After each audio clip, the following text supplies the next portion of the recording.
Hello, today on my channel you will hear an amazing story about life. I hope you enjoy this story. This one struck me to the core. Honestly, I still can't forget it. Enjoy watching. At a luxurious black grand piano covered with gold patterns sat Catherine Howard, mistress of an expensive estate. Catherine had inherited most of her fortune from her parents, who loved her immensely and fulfilled her for her. Remember, Catherine, we don't last forever. One day you will have to make your own path in life, her father always admonished. You must be strong and determined and control your own destiny. But you lose something in it by interfering a lot, Mom said. Such conversations are just necessary so that, despite her luxuries, she grows up not to be a spoiled girl, but able to stand up for herself. Thank you for everything, Catherine exhaled, coming back from warm childhood memories to reality. She looked at the portrait of her parents above the fireplace. The elder Howards had devoted their entire lives to their only daughter, giving her all their energy and effort to fill Catherine's life with well-being and comfort. However, they also planted in their daughter the seeds of a strong will and drive to succeed. "Mrs. Catherine, shall we set the table?" The maid asked cautiously as she entered the room. "Will Mr. Michael be joining?" "I don't know," Catherine shook her head sadly. "Set the table, but it's for me alone for now."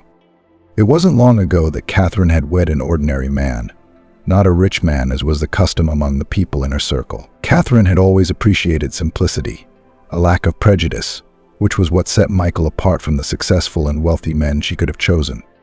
"Shall we sign a prenup?" suggested Catherine one day, one of the suitors, with whom she was dating before Michael appeared. "It's not like we're married yet," Catherine raised an eyebrow. "You do realize we don't want any problems in the future, if we suddenly decide to separate." "How much you value our love," Catherine replied. "I'm primarily a businessman," the suitor shrugged.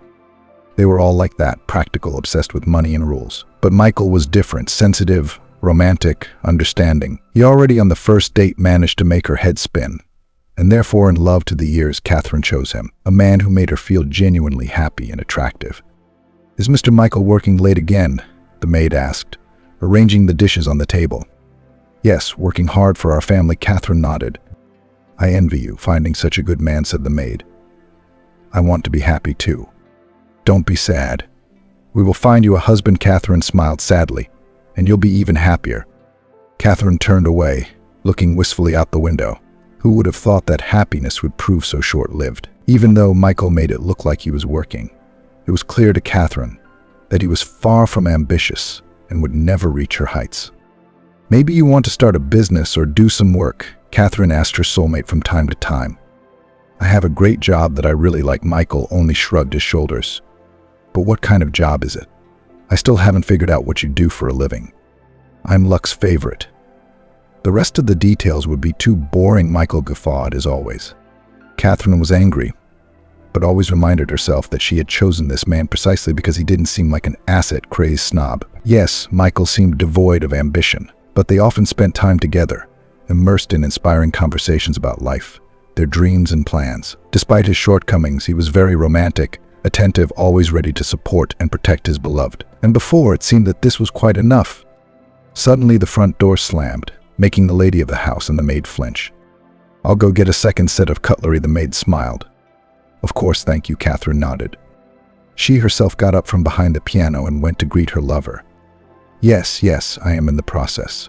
Soon this case will be solved," Michael nervously answered someone into the receiver of the phone. Catherine even froze around the corner, remaining invisible to him. It wasn't that she liked to eavesdrop. It was just that the conversation was clearly disturbing. "It's not easy to get that much money right away." "Yes, I realize that. But she's going to ask questions," Michael continued to say. As if sensing someone else's presence, he looked round furtively and lowered his voice. "I'll get it. Just give me some time." What could have happened, Catherine thought, putting a hand to her chest. Hearing the conversation, she suddenly felt a wave of sadness and frustration. Her heart raced, spreading a bad feeling through her body. She tried to calm herself down. After all, it's still my Michael. But shaking off the unpleasant suspicion wasn't so easy. The outdoor coffee shop sat right on the corner of a large shopping center building, a blooming green web wrapped around its walls, separating customers from the hustle and bustle of the street. "Veronica, I'm so nervous," Catherine said, rubbing the napkin on the table with her fingers. "Michael's been kind of distant lately, always with his phone going off somewhere. Calling, texting someone. He doesn't answer my questions. I can't figure out what's going on." "Has there been any other weirdness, Veronica?" Catherine's longtime friend asked. "Started coming back late. Drunk, says the negotiations at work are tough, has to stay out late. But I'm not stupid. I smelled someone else's perfume on his shirt once. I'm in business myself, Veronica, and I know what negotiations are like." Veronica looked sadly at her friend, then gently took her hand. "You know, men are a mystery. Sometimes they do strange things, and it's confusing. But maybe he got another one," Veronica muttered quietly. Catherine gave a startled sigh. Looking intently into her friend's eyes, she said, "White treason at once? I'm so scared to imagine that I might lose him." "Catherine, you're a beautiful, intelligent, wealthy woman," Veronica immediately began to reassure her friend. "Just talk to him frankly. If anything comes to light, believe me, it's better to end it as soon as it's possible. God forbid, the children will still be born." Catherine's eyes filled with tears. Even just imagining such a thing was excruciatingly painful. Her heart shuddered painfully at the memory of Michael's cold stares and irritable behavior. Lately, they had even stopped talking, which finally depressed Catherine, making her feel completely unwanted in her own home. "You deserve better," I'm sure Veronica said. "Thank you for supporting me," Catherine sobbed. "Look, you should check his phone after all her friends said goodbye." "No, something I can't. It's not nice. I don't recognize you at all. You were always the smart one, always thinking ahead, seeing right through people. And with this, Michael, you've turned into a romantic sissy." Veronica shook her head. "I just love him," Catherine replied. Catherine felt a painful prick piercing through the very core of her soul. If only all these suspicions were true. If suddenly Michael had grown cold to her. No, she couldn't bear it. She had loved too much to be so cruelly disappointed. The evening gloom was creeping into the room. Catherine sat on the edge of the bed and flicked the screen of her phone with trembling fingers. "Just a piece of software. I installed it on my phone too, so I can read texts and see who he's called," Veronica said, showing the app on her smartphone. "Kind of makes me feel bad about the whole thing," Catherine grumbled. "It's a peaceful life, though. You just discreetly download it to his phone too, and you can keep track of everything he does from it." Rather scolding herself for being overly suspicious, Catherine nevertheless followed her friend's advice. And now she sat on the edge of the bed with her heart ready to burst with pain. Leafing through meaningless messages from friends and colleagues, Catherine suddenly came across a text message with love content from a certain Annie. Her hands trembled.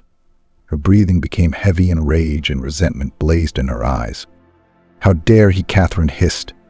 "How could he go to such lengths, after everything that's happened between us?" Tears covered her eyes. Catherine stood up and swiftly left the bedroom, ready to give Michael a huge scandal right now. It was time to clear things up, and if need be, put a stop to it. "You bastard. You cheat." I've given him so much, she thought. Catherine, like a hurricane, rushed into the living room, then rushed to Michael's office, but even there her spouse was not to be found. "So where are you?" she hissed, going into the wardrobe. All of the unfaithful spouse's belongings were in place, except for the suit he usually wore to business negotiations. "I see. Off to have fun," Catherine muttered resentfully. Her heart was now filled with pain, resentment, and also fear and confusion, feelings completely unfamiliar to her until today, feelings she hadn't been taught to deal with. Where? Why did he disappear at the worst possible moment? "After all, I just wanted to talk," Catherine exclaimed. She dialed a familiar number, listened to a few beeps, and nervously dropped the call. "No, I won't humiliate myself like that. I'll just wait for him to show up," she thought, trying to calm her frayed nerves. It was not a good morning. The landlady felt completely shattered. The fervor of the evening's quarrel was gone, and there was nothing but emptiness and deep disappointment in her soul. "Nothing has changed," Catherine said in disgust, looking at the empty pillow beside her. But a whole day passed and Catherine still hadn't heard from Michael. This is getting way over the line. Where could he have gone, she thought. Anxiety was growing by the minute. Fear overwhelmed literally every action she took. By evening, she was ready to forgive Michael, only if he appeared on the doorstep. And by the end of the second day, Catherine could no longer fight the doubts and panic alone. "Hello, I'd like to report a missing person," Catherine said, finally reaching the window of the duty desk. She decided to go to the police, hoping for quick cooperation and help. "Been missing long?" the duty officer inquired in a bored tone. 2 days ago. Doesn't answer the phone. He didn't take any belongings with him, just what he was carrying on his person and his car. Sorry, ma'am, but by law we have to wait a minimum of 72 hours after a missing person goes missing to start a search. Usually in cases like this, people return on their own if they have someone to return to. How so? Catherine felt herself begin to fall into an abyss of despair. The soul froze with endless expectation of the worst, but the heart, that restless heart, continued to beat with determination. Go home, wait for himself to declare himself. But if it's another 24 hours, we'll have to start the search from our side, the policeman advised with obvious irritation in his voice. Thank you, she said in an almost dead voice. All the way home, Catherine prayed unceasingly to catch the unfaithful, but at least alive Michael on her doorstep. Time passed slowly. The hands of the clock, as if mocking, barely crawled on the dial. Any resolve in her heart had finally faded. It was simply overpowered by an overwhelming anxiety. It wasn't until a couple of days later that the police began their search.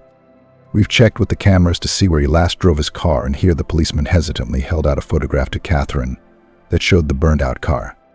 Oh dear, she exclaimed. No was all she could exhale. Was Michael hurt? What hospital is he in? Something terrible descended over her head. Catherine was already regretting being so angry with Michael over that damn text message. It seemed that her hatred bearing down on her unfaithful spouse's head made him suffer the same agony. We found a burnt corpse in the driver's seat in the interior of the car, a police officer said. Catherine's legs went under. She barely kept herself from falling by grabbing the door jamb. It's so damaged that it's impossible to tell at once who it was. The policeman hastened to reassure her. Can you say anything about it? Even more doubtful of the correctness of his actions, the policeman took out a second photograph and held it out to the lady of the house. The new photo showed the body of someone Catherine had waited so long for, lying in a half-destroyed car, and who was no longer in this world. It can't be, she whispered, her lips numb. Groaning in pain and shock, Catherine pressed herself harder against the door jamb, as if trying to stop the earth from spinning beneath her feet. Michael, love, her eyes were full of tears, but cruel fate was in no hurry to give room for grief and pain. Can you identify anything in this photo? The policeman kept saying something, showing pictures of some objects and pieces of clothing. We need you to. The body is badly burned. You need to go through a lineup anyway to confirm your identity, the policeman said in a serious tone. He touched Catherine's shoulder, but she only glanced meaninglessly at his hand with a glassy stare. And you think I'm ready now to look at the remains of the man I loved more than my own life? She said in a trembling voice. All right, the policeman exhaled tiredly. What about identifying the deceased's belongings? There's no way that can be postponed, you understand. Your husband was an orphan. There's no one else to ask about the identification. His identity has to be established to close your missing persons report. Bureaucracy. But you must realize that. Paperwork for paperwork's sake. Don't worry. You won't have to go to the morgue. So if there will be on him some trouser belt, some trousers or shirt, cufflinks, that means it's him, for sure, the policeman began to exhort. Ready to pick Catherine up if she fainted? Okay, I can still do that, she said in a colorless voice. Only I need to recover at least a little. I'm completely out of shape right now. I don't even know what to do. I'm sorry to disturb you, the guest said with pity in his voice, but it will still have to be done. I understand. Just give me a couple of hours, okay? The policeman frowned disapprovingly, but seeing Catherine's condition, he didn't insist. Here's my card. There's the address of the station and my phone number. As soon as you're ready, dial it. But don't take too long. Okay. Catherine nodded absently. Clutching the cardboard rectangle with cold fingers, she felt nothing but emptiness in her head. Her heart seemed to stop beating, and a black, gaping emptiness settled in her soul. It was as if the one important thing that gave her emotion had been ripped out, leaving only an icy numbness. Catherine sat behind the wheel of her car, still shaken by the terrible news of Michael's death. Her heart was overwhelmed with grief, pain, and an unfathomable emptiness. God, well, why did things have to turn out this way? Catherine felt ill at ease. Her hands were shaking on the steering wheel and tears were involuntarily running down her cheeks. What the hell was that? The motorway was almost empty, but in the distance Catherine noticed a little girl standing on the side of the road in an old coat and waving. Catherine's broken heart could not leave her indifferent to the child. The little girl is all alone. What is she doing here? Catherine pulled over to the side of the road, got out of the car and approached the girl. Honey, what are you doing here? It's very unsafe to be standing in the road in a snowstorm like this. Is there nowhere for you to take shelter? Catherine asked anxiously. The little girl with the pale face and burning eyes looked at her with sorrow and some panic. Auntie, I need to get to town right away. My mum has a high fever, and we don't have a pharmacy in our village, and we don't know what to do. Mummy is very ill, the crumb whispered, hiding her shivering fingers in her sleeves. Did you go to town alone? All alone. No one else, the girl sniffed her nose. What's your name? Hi. Jennifer. What's yours? And I'm Catherine. Yes, you're freezing completely. Hearing the girl's story, Catherine felt her heart clench with compassion and helplessness. Alone on the snow-covered motorway, Jennifer was in desperate need of help, but no one was in a hurry to lend her a hand. Come on, honey, get in the car. You need to warm up, Catherine said, trying to squeeze out a smile. Jennifer took a timid step forward, but then stopped. It was as if she was wary of the stranger, but also desperately wanted to trust her, to have someone adult to solve her problems. Don't be afraid, I'll take you into town, Catherine said, peering out at the increasing snowstorm. Only we need to hurry. The girl smiled gratefully and quickly climbed into the parlor. Catherine felt the child's hand trembling in her palm, which spurred her into action even more. The engine grunted relentlessly. They pulled out into the desolate, snow-covered expanse, an icy wind whipping through. There was silence in the cabin. The little girl rubbed her frozen palms against each other fearfully. Catherine tried to think of what to do with the unfortunate girl. What's your mum's name? Catherine broke the silence. Vivian. She's a very nice person. I love her, and I'm afraid because she's ill. I'm sure she's very good, Catherine nodded. We'll try to get to town as soon as possible. But tell me this, where's your daddy? Why didn't he walk you out? Where is Papa? I don't know. I've only seen him in pictures. What happened to him? I don't know. Mummy doesn't like to talk about him. Catherine heard more sadness in the girl's voice and decided not to develop the unpleasant topic for the little girl. We need to distract her somehow. It's getting quite depressing, Catherine thought, fearing the girl might go into shock. Jennifer, tell me about your village. How do you live there? She blinked and then quietly began to talk about her simple family, their life and how they stuck together despite adversity. Catherine listened with kindness and understanding, feeling that this meeting was no accident, that they could be a source of hope for each other. You are very brave since you decided to rush out into the night alone to help your mum, Catherine said. Jennifer replied sadly. It's just that I love her. What happened to your mum, Vivienne? Why did she get so sick? Was coming home from work. Yeah, she fell into a wormhole the other day. Wanted to take a shortcut so I wouldn't be alone for too long. That's what ended up happening. Catherine shook her head once again. She was sorry that the little girl had to go through so much at her age. Jennifer looked about 10 years old, but her eyes already gave away a lot of experience. Okay, Jennifer, let's do this, Catherine said as she pulled over to the side of the road. I'll take you to the drugstore, and then I have a nasty place to stop at, but I'm not taking you with me. You'll sit in the car while I get there. Okay. Okay, I agree, she nodded. Jennifer warmed up a bit on the road. Her cheeks had turned pink, and she didn't look so lost anymore. Catherine slowly got out of the car, leaving it in a car park just outside of town.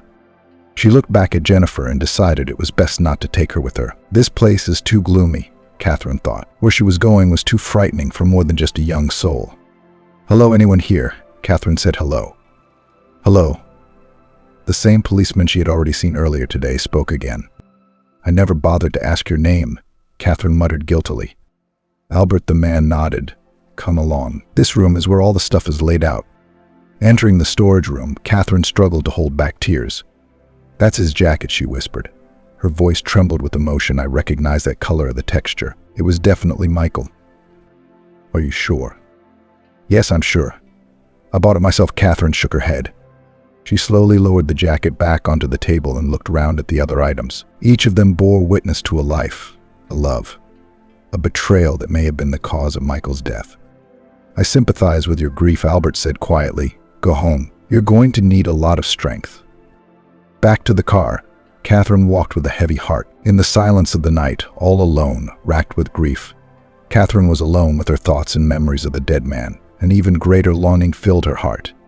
What happened? She said tiredly, glancing at Jennifer. The girl, small, defenseless, was looking at Catherine with frightened eyes. Her face expressed a strange tension. Jennifer, I'm not angry at all, Catherine whispered, trying to reassure her. I'm sorry, Aunt Catherine. I didn't mean to, the girl sobbed. I was bored, and I accidentally opened the drawer and a picture fell out. How did you get a picture of my daddy? What? Catherine shook her head. Jennifer held up the plain picture of Michael that she kept in the car. Is that really my daddy? Repeated the girl once more. We have similar pictures at home, only he's not as old there. Inside Catherine's mind, everything turned upside down. She felt embarrassed, hurt, and incredibly confused. Her eyes reflected fear and anxiety. She hugged Jennifer, trying to calm them both down. A terrible guess flashed through her mind. What if Michael cheated on me with her mom? Jennifer. Listen to me carefully, Catherine said, trying to gather her thoughts. That picture is of my husband, Michael, and I don't think he could be your dad. They probably just look alike. Jennifer looked at Catherine with incomprehension in her eyes. Her face reflected a mixture of bitterness and confusion. No, I'm sure of it. I mean, I look at him every day and I recognize Daddy from 1,000 others, she said in a weak, trembling voice. Catherine nodded, unable to hold back the tears that began to roll down her cheeks. They continued to sit in the car like two lost souls trying to find comfort in each other's arms. Catherine realized that if all this was true, she would have to somehow tell Jennifer that her daddy was no longer alive. Let's go take your mom her medication, Catherine said, wiping away her tears. You can show the way. Do you know how to get to your village? Yes, Jennifer nodded, still fearfully clutching Michael's photograph to her chest. Catherine sat behind the wheel. Doubt and fear encompassed her thoughts. A blizzard raged outside her window, and she feared Jennifer wouldn't be able to reach her home without help. A desire burned inside her to help and protect the girl. Almost there, the little girl broke the silence. There's a turnoff over there, and then it's down the main street. Good, how are you feeling? Catherine asked. Fine. God, what snowdrifts, Catherine exclaimed as she drove around another traffic jam. Slowly making her way along the snow-covered motorway, she had already been stuck twice. But each time her foreign car had found a way to get out of the jam, bailing out the owner. That's my house over there, Jennifer said, pointing her finger in the right direction. Finally, they made it. Catherine parked as best she could, turned off the engine, and helped Jennifer out of the cabin. She clutched the child's palm in her hand, the fingers of the other gently holding the photograph she had taken from the girl. Come on. There's a path. I left the door unlocked, Jennifer said, trying to shout over the wind. Catherine followed, and then got into the house. Even though they walked together, Catherine knocked on the door, drawing the landlady's attention. Daughter, where have you been? Vivienne immediately exclaimed, looking out at the knock. We brought you some medicine for your runny nose, Jennifer answered, and handed her mother the clear bag of pills they had bought at the pharmacy. What were you doing in town in a snowstorm like this? Vivienne grabbed her heart and pressed her back against the wall. She looked sickly enough, but she was worried about her daughter. Looking at her, Catherine felt compassion. Don't worry. Aunt Catherine looked after me, she said. I'm sorry. I don't even know how to apologize to you for all the trouble I've caused, Vivienne said, as if she had just noticed the guest who had come with her daughter. It was nothing. I was on my way, Catherine shrugged. Take your pills. I hope you feel better. Why are we standing in the doorway? Come on, and Vivienne called everyone into the house. Catherine followed the girl and her mum. Looking at the poor surroundings, she waited until Vivienne took her daughter to her room, took a fever pill, and only then began the main question. Vivienne, tell me, do you have a photograph like this? Catherine asked, holding out a photograph of Michael. Vivienne stared at the picture Jennifer had found in the glove compartment of the car and immediately frowned. Where did you get it? The landlady asked. You see, Jennifer said it was her dad. Yes, I know our history well. But how did you get a picture of my half-brother? What? Your half-brother? But what about Jennifer? Vivienne exhaled tiredly and lowered herself into a chair, nodding at her guest to do the same. You know, it's complicated. When my daughter got older, she started asking questions, and I couldn't think of anything better. He's not my husband, Jennifer thinks. I'm just saying that so she'll have some association with her father. I can't tell her that Dad left us a long time ago. Catherine felt a bitterness in her heart. She realized that Jennifer hadn't lived in a complete family, and the worst part was that the truth would traumatize the child even more. She looked at Vivienne with compassion and pity in her eyes. I'm sorry, I didn't know. I realized the situation is difficult, Catherine whispered. What did you say about your brother? I thought Michael didn't have any relatives. I'm sorry, how do you know him? Vivienne asked. We got married a few years ago, Catherine explained quietly. Tell me, please. I need to know what kind of man he's. Catherine couldn't finish the sentence about Michael's death. She just didn't have the strength. Vivian was having a hard enough time as it was. Catherine had not yet decided how to convey such tragic news. Vivian nodded. Her eyes were full of bitterness and regret. My half-brother Michael. We spent our childhood together, but fate separated us. Our parents got back together. But then they started drinking. Michael ended up in an orphanage. The child welfare authorities thought he'd be better off there than with his parents, but he ended up in trouble with the law. We used to see each other occasionally, but he was always asking for money and cheated. Catherine felt that with every word Vivian said. The ground was shifting more and more out from under her feet. She couldn't believe that she had been so far removed from Michael's true family history all this time. Why didn't I know about all of this? And how come it all remained hidden for so many years, Catherine thought, trying to hang on.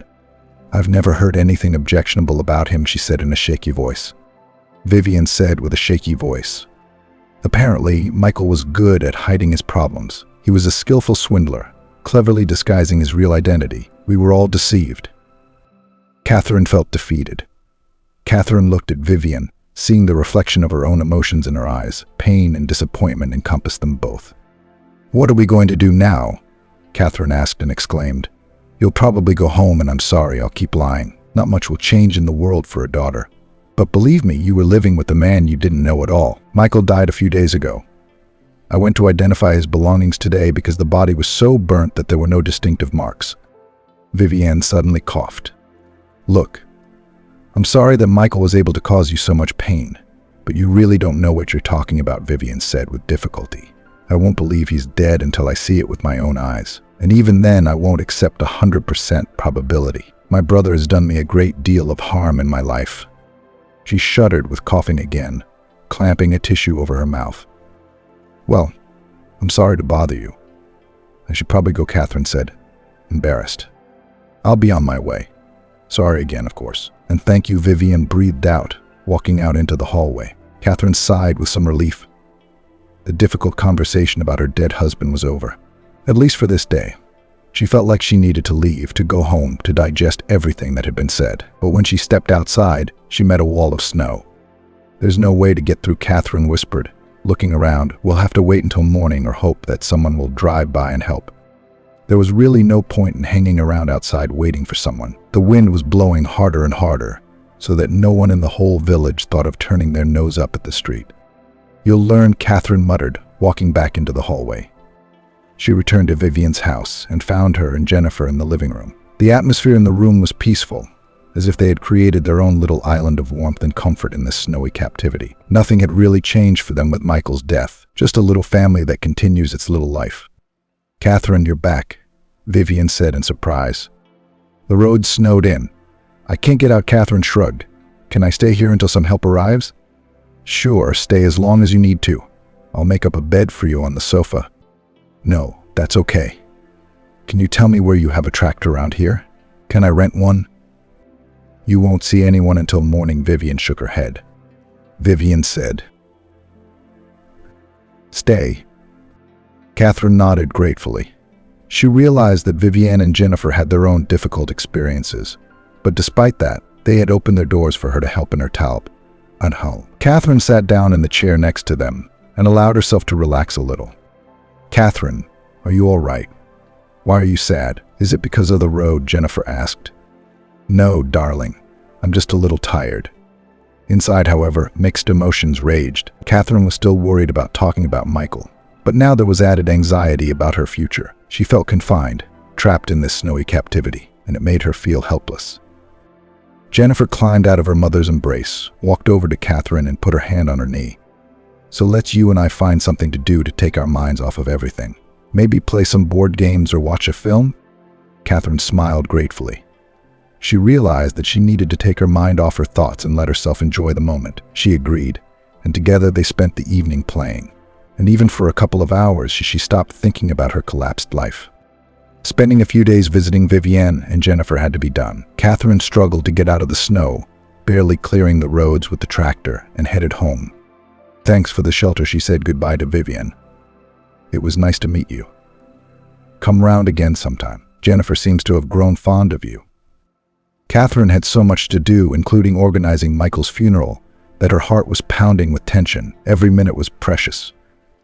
"Something's not right here," Catherine said, as she pulled up to the gate.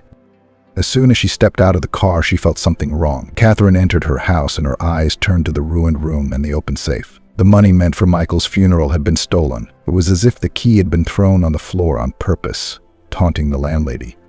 "Who would have the key?" Catherine said in a deadened voice as she looked round the overturned office. But who could have known they were hidden here?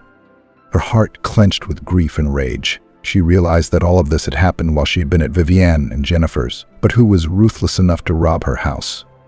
Emotions raged inside: fear, anger, despair. "As if I didn't have enough trouble. And now this," Catherine shouted. The lid of the hiding place had been twisted off. Only 2 people knew of its existence, one of whom was already dead. Catherine began to think feverishly about how to get out of the situation.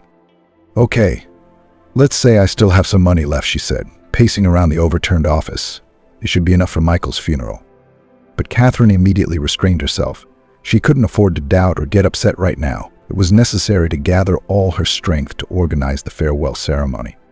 As it should be, Michael's funeral was the saddest and most mournful day of her life. Catherine didn't know who to invite to the farewell, so she just made a mailing to all the contacts in Michael's phone that she found in the car. Some of the guests did get together. "Excuse me, may I have everyone's attention?" A man's voice suddenly sounded. An unfamiliar businessman with sad eyes took Catherine under the elbow and gently took her aside. He spoke to her in a quiet but confident voice. "I know this is going to sound delusional, but your husband is alive.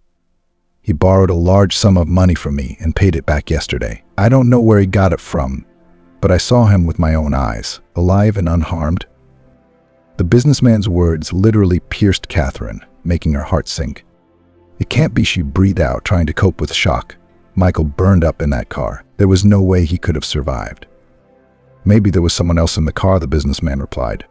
"I know he was playing cards at an underground casino, and that's probably the only way Michael was able to pay back the money he borrowed from me," the businessman said with a hint. "What on earth is this?" A mixed feelings filled Catherine: surprise, hope, and anger. She couldn't believe that Michael could do this to her. He was alive, and all of his absences and mysterious trips were due to his dangerous passion for gambling. After all these years together, could he really do this to me? "I don't know how well you know your husband, but in our circles he is considered a rather unreliable subject. I have come here today to warn you of this deception." "It's just as Vivienne said," Catherine thought, feeling her heart torn apart by deceit, betrayal, and grief, but she was determined.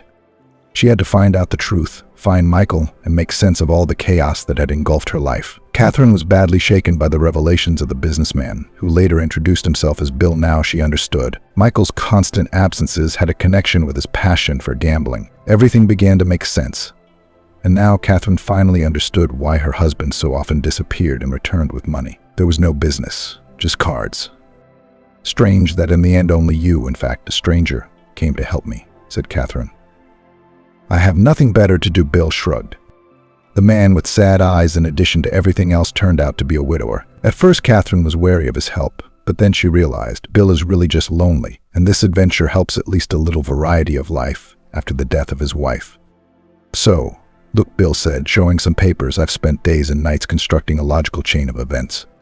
Bill continued to talk about his plan to catch Michael, and Catherine just listened, unable to answer anything. Her whole being was filled with an internal struggle between the desire to believe in the man she had once loved and the unwavering certainty of his guilt. Her heart was torn with grief and betrayal, but she could not allow herself to break.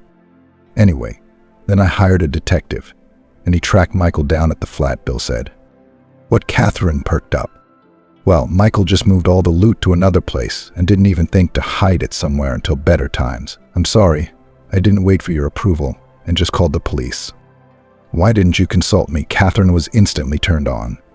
Her heart sank with longing and grief at the realization that she had been deceived after all. Catherine realized that her life would never be the same again, but it was as if she wasn't prepared to go through all this, even to find the truth and ensure justice. "Look, I'm sorry, okay." Bill raised his open palms in front of him. "But this man is dangerous, and you don't seem to be able to think straight right now because of your feelings for him. It wasn't your personal decision. I had a right to be involved. Yes, but I chose to protect you and provided evidence to law enforcement. It was a few days filled with questioning, investigation, and worry. "Why wasn't I called before the investigators?" Catherine asked, confused. Anger began to slowly subside in her soul. She began to understand what Bill was saying, telling her that he wanted to protect her, only imagining that she would have to go through a series of interrogations and explanations. Catherine felt dizzy, weak. No, seeing Michael through the bars was beyond her. "I specifically asked not to disturb you just yet." Bill shook his head. "But it's over now." "Yeah, he's going to be locked up for a long time under fraud, burglary, breaking and entering. It's a whole bunch of stuff." "I don't think I'm ever going to feel safe." Catherine put her arm around my shoulders. "Don't worry, I'm here for you. So put protection from the bad guys in my hands." Bill winked. "By the way, do you want to see him?" "No," Catherine exclaimed, covering her face with her palms. "Good, then I'll ask that the trial be held without you, only with a lawyer." Strangely, but despite Bill's promises, after Michael's trial, Catherine did not feel better. On the contrary, she felt only bitterness and sadness. "I'm going to see Vivienne, Michael's half-sister. Take my mind off things for a while. I think she too has a right to know how it all ended." "All right," Bill agreed. The whole story had helped them to bond. They kept in touch even after the investigation was over, and Bill kept Catherine safe. Left alone, she was pleased by such courting, and she even began to feel some sympathy. "Besides, I think there's something wrong with Vivienne. I rang her the other day, and she couldn't even speak without coughing. I'm sensing it's a bad cold from the wormwood, and was there ever a wormhole?" After saying goodbye to Bill, Catherine switched off the phone and turned down a familiar suburban road. Her heart pounded restlessly, making her worry for her friend. "Hi, how are you doing?" Catherine asked loudly as she entered the familiar hallway. "Catherine, are you?" Vivienne said weakly from her room. "Come on in, mate."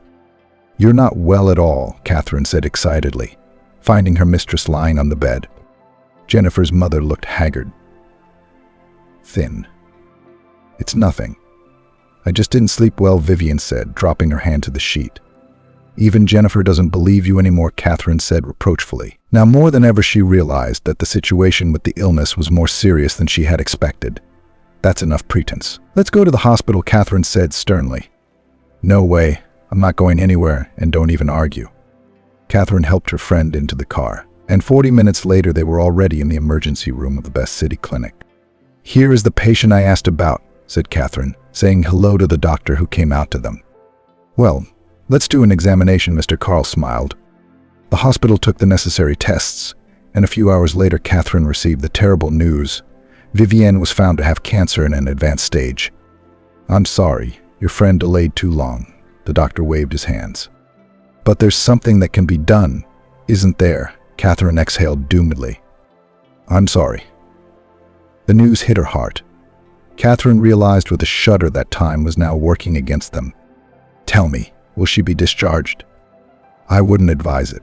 She'll get decent care here, painkillers and all. She'll only suffer at home." Mr. Carl nodded upwards, not finishing the sentence. "Can I see her?" Catherine whispered, forcing herself not to cry right now. Of course, the doctor led her, showing her to the right room. The white walls, the smell of medicine, all of it was scary. This hospital had witnessed unbearable pain many times and was already used to it. But for Catherine, this was a first. "Hello, friend," she tried to smile when she saw Vivienne. "They won't let me out," she made out. She asked tiredly. "It's going to be all right."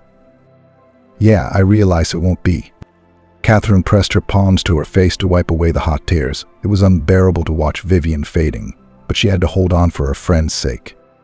"Catherine, I know my days are numbered, and I can't be there for Jennifer." "Don't say that. We're going to find a cure. We'll find a way to help you." "You know as well as I do that it's too late for that." Vivienne smiled weakly. "The disease is too advanced. I beg you to promise me one thing." "What do you want?" "What do I have to promise?" Catherine breathed out through her tears. "Help me. Promise me that you won't leave Jennifer. Take care of her," Vivienne said with difficulty.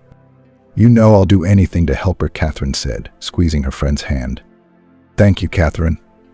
I know she will be safe with you. My Jennifer will be happy. I promise. I will love and care for her as if she were my own daughter." "You can rest easy," Catherine said, swallowing the lump in her throat. "Thank you. You know, I'm glad I'm not alone right now." Vivienne leaned back on the pillow. Her hand loosened and the instruments began to beep suspiciously. It seemed that with Vivian's departure, some part of Catherine's heart had gone too. Only the promise of taking care of Jennifer kept her strong. She had to be okay, because the girl was going through so much worse right now. It had only been a couple of months, and it felt like yesterday. Sad Catherine sighed, thinking about what they had left. "You were always wise," Bill said. She snuggled into his shoulder. A few months after Vivian's tragic death, Catherine became Jennifer's legal guardian and found a new love in Bill. They decided to start dating. "Thank you. You saved us all from Michael, and were honest enough to return most of the money you received as payment for the debt. They were stolen from you, weren't they?" Bill smiled. "Yes, and a sincere relationship with the one you love is worth more than any money. Listen, I don't know how you feel about it, but..." Catherine hesitated, not knowing how to break the news. "What is it?" Bill was immediately concerned. "No, it's nothing. It's just that I took a test, and it was positive." Catherine froze, afraid of getting a negative reaction. They had never discussed the possibility of having children of their own with Bill, and now it had happened, so unexpectedly. "We're having a baby?" Bill asked in surprise. "That's wonderful." He began to embrace his beloved, covering her face with kisses and sincerely rejoicing at the imminent arrival of an heir. Catherine exhaled happily, feeling the tension that had been hanging over her all these months recede. Catherine thought that perhaps altogether, she and Bill, Jennifer and their future baby, could start a new life, leaving behind all the terrible adventures of the past. An expensive car pulled up outside the police station where Michael was now being held to be transported to jail. The spectacular blonde Annie, Michael's mistress, got out of the driver's seat, fixed her hair and headed for the entrance. "I'm certainly glad to see you, but why are you here?" Michael muttered, looking at his mistress. "Because I couldn't forgive that bitch Catherine for taking my lover away," Annie said sourly. "Look, I know you're capable of a lot of things, but don't make it worse." Michael shook his head. Honey, I've already planted a bomb under her peaceful life," Annie said triumphantly. "By the way, did you know that while you're resting in the bunkhouse, she's already got a new man?" "I don't care who she's got. What did you do?" "Our Catherine got knocked up by her new boyfriend. I took the opportunity to slip him an anonymous note saying, 'Billy, you're being played. The baby's not yours.'" "Do you think he'd believe it?" Michael raised an eyebrow skeptically. "I found out something about that man with the sad eyes. He looks fluffy, but he's a fire." Annie smiled smugly. "I bet there's already a fire raging in their family nest." Catherine's house was not exactly peaceful today. It had been months since she'd found out she was pregnant. Everything had been going smoothly, and it seemed as if her new life would allow her to forget the fears of the past forever. Until this morning when Bill went mad. "How could you hide it?" "I thought our relationship was based on trust," Bill shouted dismissively, glaring at Catherine. "What's the big deal? Don't pretend you don't understand." "I don't," Catherine shouted and immediately cringed, feeling her stomach tighten. "This baby was supposed to be a blessing. And you," Bill gasped resentfully, turning away in the other direction with a look of defiant disgust on his face. "Can you explain properly what's going on?" Catherine said, feeling the pain in her lower abdomen intensify. The stress she had experienced was definitely not good for her. Bill was going off the rails, not explaining his displeasure in any way. He'd been yelling at her since this morning, and then pretending that Catherine didn't exist, only to come at her a few minutes later with another round of vague recriminations. "I hate to say it out loud," Bill said. "Then shut up, for God's sake." Catherine exhaled painfully. "Why should I be silent?" "Because I think I'm having her baby. I'm not interested in your nonsense right now." "Call an ambulance," Catherine shouted, unable to hold back the pain any longer. She lowered her head, feeling tears running down her cheeks. Catherine pressed her hand to her stomach, as if trying to protect her unborn child from the storm around her, as if she wanted to hug the baby even tighter, giving her love and protection to the baby. However, Catherine's face expressed only agonizing fear and thoughts of a bleak future.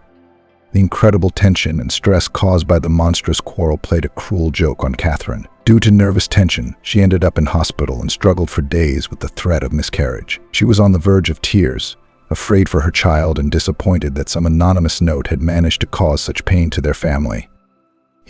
How could you believe that note? How could you even think that our baby wasn't yours? I never betrayed you, Bill." "I didn't know, Catherine. I was scared, confused. I didn't know how to react. But you believed her.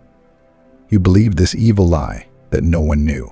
I'm torn with pain, Bill, because of your mistrust.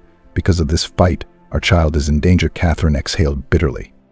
Bill only bowed his head. Only now, when the passion subsided, he realized how foolishly he had behaved. It was never too late to realize one's mistakes.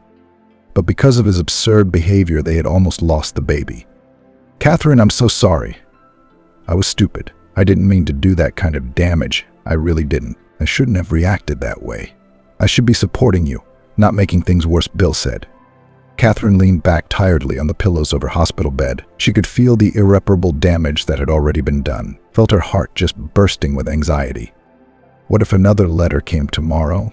Would you take it out on us again? She said quietly. It's impossible. It's impossible, Catherine. Bill waved his hands hastily.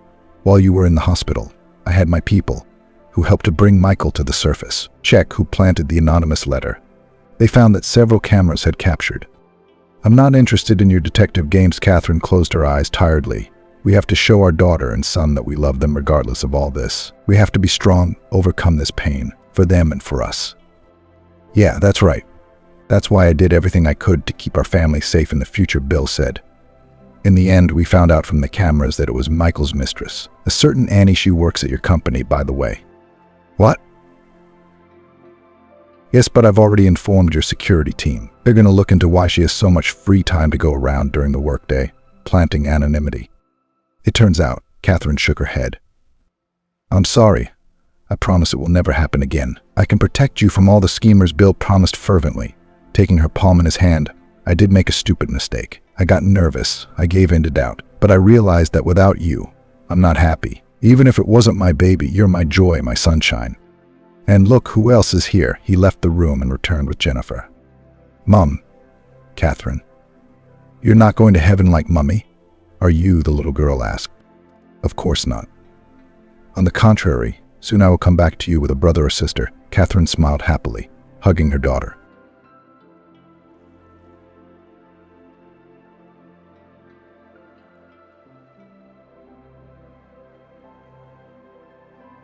Not having met his wife from the maternity hospital, the husband went to his mistress. And 5 years later, Barbara was walking home from the antenatal clinic. But no, walking is the wrong word. She was hopping, then suddenly quickening her step, then stopping on the run. The young woman was happy and kept replaying in her head the words of the pretty doctor. Are you going to have a baby? Are we going to register?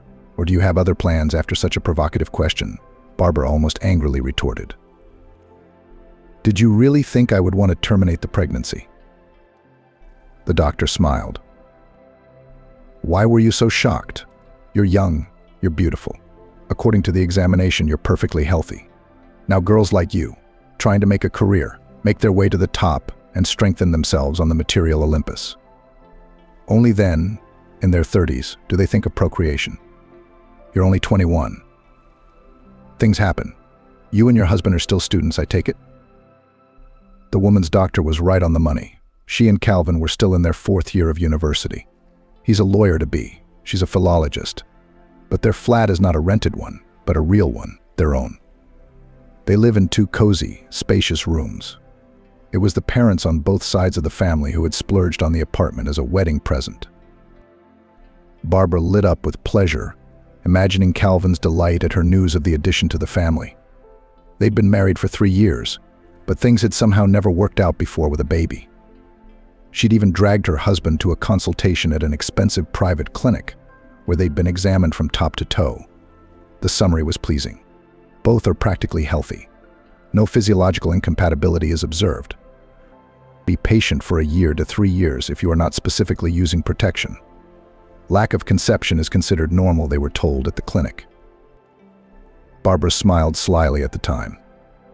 Any hint of contraceptive use was immediately put to rest, she told Calvin. It's too early, you say, and you would like to buy nappies and a nappy at about 40 years old. Maybe it's too early for us to have a close relationship if you are not yet morally ready to take responsibility for the child. When you're mentally ready, I'll keep you warm.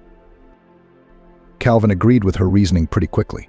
And who among men would like all these restrictions and obstacles? It's just boredom and zero fun.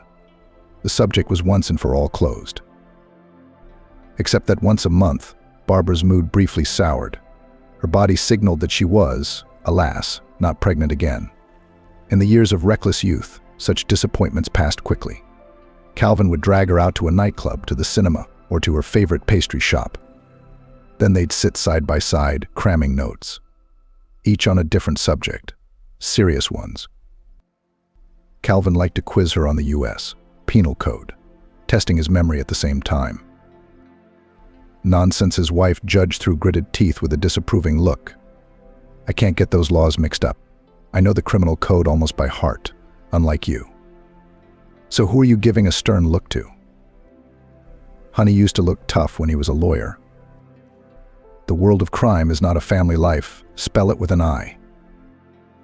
They usually ended with a passionate reconciliation in each other's arms. Barbara dreamed again. Maybe it's happened, and she's already pregnant. Barbara came from a large family, adored all 4 of her sisters. She couldn't imagine life without children's voices and the noise of the house. The Smith family in a town near Los Angeles knew everyone. No kidding, they were proud of them. Olivia was too bright for a small town. How did her parents come to name this red-headed, freckle-faced beauty? She was always either pregnant or nursing. The girl gave birth one after another. All the daughters were completely similar to the handsome father, who could play in the cinema some English lord. Call him Christian, as his parents called him, the townspeople refused flatly. He was called simply Chris since he settled with his wife in this favorable town. The story of their young family from the first moment aroused the burning interest of the neighbors, the descendants of old-school immigrants. Their ancestors had migrated to the United States with the Germans under the great leaders of the country, when German colonists were drawn to the lands between the great rivers. Croats, Englishmen, Poles, Serbs, Bulgarians were occasionally found among them. A mixture of blood, a mixture of nations. The descendants have almost no authentic features left from those ancient times, except that they still gave their children unusual names by American standards. And so it turned out that in a shady town drowning in orchards, settled permanently Christian and Olivia. The tradition of giving their children rare names was probably the only thing that this family kept sacredly unchanged. They named their first daughter Amanda. Then came Bridget, Florence, Barbara, and the last baby Emma. Chris and Olivia, as they were persistently called in the town, were considered hard-working and good-natured people. They loved their girls and the land, which gave them rich crops for their careful care. And everything would have been fine and quiet. Only fate had decreed otherwise. On little Emma, it seemed, the laboring woman's strength had run out. God was no longer going to grant Olivia any new heirs. Moreover, already at an early age it became clear that the tiny Emma is not all well with health. The disease was selective. Emma had no difficulty swallowing water or food. She didn't have any seizures that frightened others. She was barely behind her peers in speech, hearing, and vision. Her fate was weak muscles that did not allow her to move freely according to the inexhaustible childlike energy. The little girl's body seemed to be in some terrible spasm all the time. It was both frightening and painful to watch. Olivia, who had always worked in the garden, had suddenly grown quiet. She stopped wearing brightly colored sundresses, smiling at neighbors when they met, chatting to women in the queue at the shop. When there is real grief in someone's home, people secretly try to avoid people so that the negativity is not transmitted. Christian and Olivia marveled at this sudden isolation at first, but then they accepted it. God is the judge of these hard hearts. Mary, the elderly neighbor, who had been through a lot herself, did not separate her parents from themselves. On the contrary, Mary kept telling Olivia, "Come to the witch doctor Betty, who lives 20 kilometers from us. Maybe she can tell you something. What to do with your baby." After listening to her recommendations, Christian and Olivia decided to do the experiment, put little Emma in the back seat of their car, and went to the address. Betty asked no unnecessary questions. Whispering with her lips, she crossed the girl and gave her verdict. "Don't shed your tears for nothing. Your child is sunny, kind, affectionate. She will continue her strange movements with the support of her arms and legs. But she will warm people's hearts all her short life. Soon she will begin to do her chores. She will have no equal in affection and warm power in your town. Everyone will want to touch the magic girl to warm her soul." And then Betty quickly ushered them out the door with the girl. Christian and Olivia drove home in silence, and then the woman seemed to burst into tears. "My dear husband, you have always been with me in sorrow and in joy. I'm sure that you will be with me through this journey to the end. In the meantime, let's bring laughter, joy, and smiles back into our home. Let's raise all of our daughters in love and harmony." Christian and Olivia kept their word. They returned home revitalized. Happy streams flowed down their arms. The trees had already bent their branches, laden with large, fist-sized apples. In the vegetable garden, the unharvested potatoes were waiting for their time. Bright orange carrots nodded with lacy green. The ripe beetroots, grain to grain, fruit to fruit, what went into the cellar, what would go to the market. Barbara's parents had set themselves the goal of raising their daughters to be educated and honorable people, and they were stubbornly pursuing their dream without turning back. Barbara had already pressed the doorbell when the mobile phone rang in her purse. When she heard her husband's voice in the receiver, she immediately made her voice as mysterious as possible and whispered, "Calvin, I have a terrific surprise for you. You're going to have a sumptuous celebration dinner tonight," Wendy said. And the good news she wanted to tell. She needed something else nice to put her lover in a romantic mood beforehand. But Calvin said that he was busy, running to the skating rink, but by the appointed time will be sure. On the kitchen tiles on the floor, the mum-to-be glides like a waltz. Chicken with round potatoes around it into the oven. Red fish, which she loved immensely, into the frying pan. Now she will still put together a salad of fresh cucumbers, tomatoes with herbs and garlic, and the holiday dinner will be ready. For Calvin, a bottle of wine. For herself, a fan of a healthy lifestyle, sweet carbonated drinks. "No, I'm going to have to cut out the sugary drinks for now. Their baby didn't need that bubblegum chemistry." Barbara looked round the table once more, took out the brightly colored paper napkins she'd been saving for special occasions, set out the plates from the old porcelain set with gold ornaments. She stacked the massive forks and knives next to them. She had never been able to like all that fancy modern crockery, thin and clinking, made like twins, where similar sets were indistinguishable from each other. For dessert, there was good old Praga cake, which she had adored since childhood. Maybe she remembered it so well because their first family trip to the big city ended with a visit to a bakery, where everyone was bought a large sliced cake Prague, generously poured with chocolate icing. Since then, it had stuck in her memory that where that cake was, there was the happiness of serenity. Barbara twirled around the wardrobe, choosing an outfit for dinner. She wanted to impress her husband's imagination with the news of her pregnancy and her appearance. She was sure that in the aggregate everything would look like fireworks, would strike Calvin to the core, would touch his tender, loving heart. Her spouse did not deceive her expectations. At the appointed time, she heard the keys rattle in the keyhole and hurried to meet her soulmate. "Betty, you look fantastic," Calvin announced to her from the doorstep. "What kind of holiday are we having today?" "What are you all dressed up for?" Calvin asked. "Don't rush, darling, change first. Here are your house slippers." Calvin gradually changed, washed his hands, and went to the table. He thought to himself with annoyance, "I should have at least bought some flowers on the way." Was it for nothing that he had recently started working part-time in a reputable law firm? Now he always had some money. It was not all to ask his parents for pocket money. Of course they won't refuse, they don't count every penny. But independence is better than material dependence. Barbara put the salad on plates, took out a ruddy chicken from the oven, shyly glistening with its fried sides and a halo of golden potatoes. She made up her mind and blurted out, "My darling, I'm so happy. We're going to have a baby." Calvin immediately turned pale, and then his face turned red.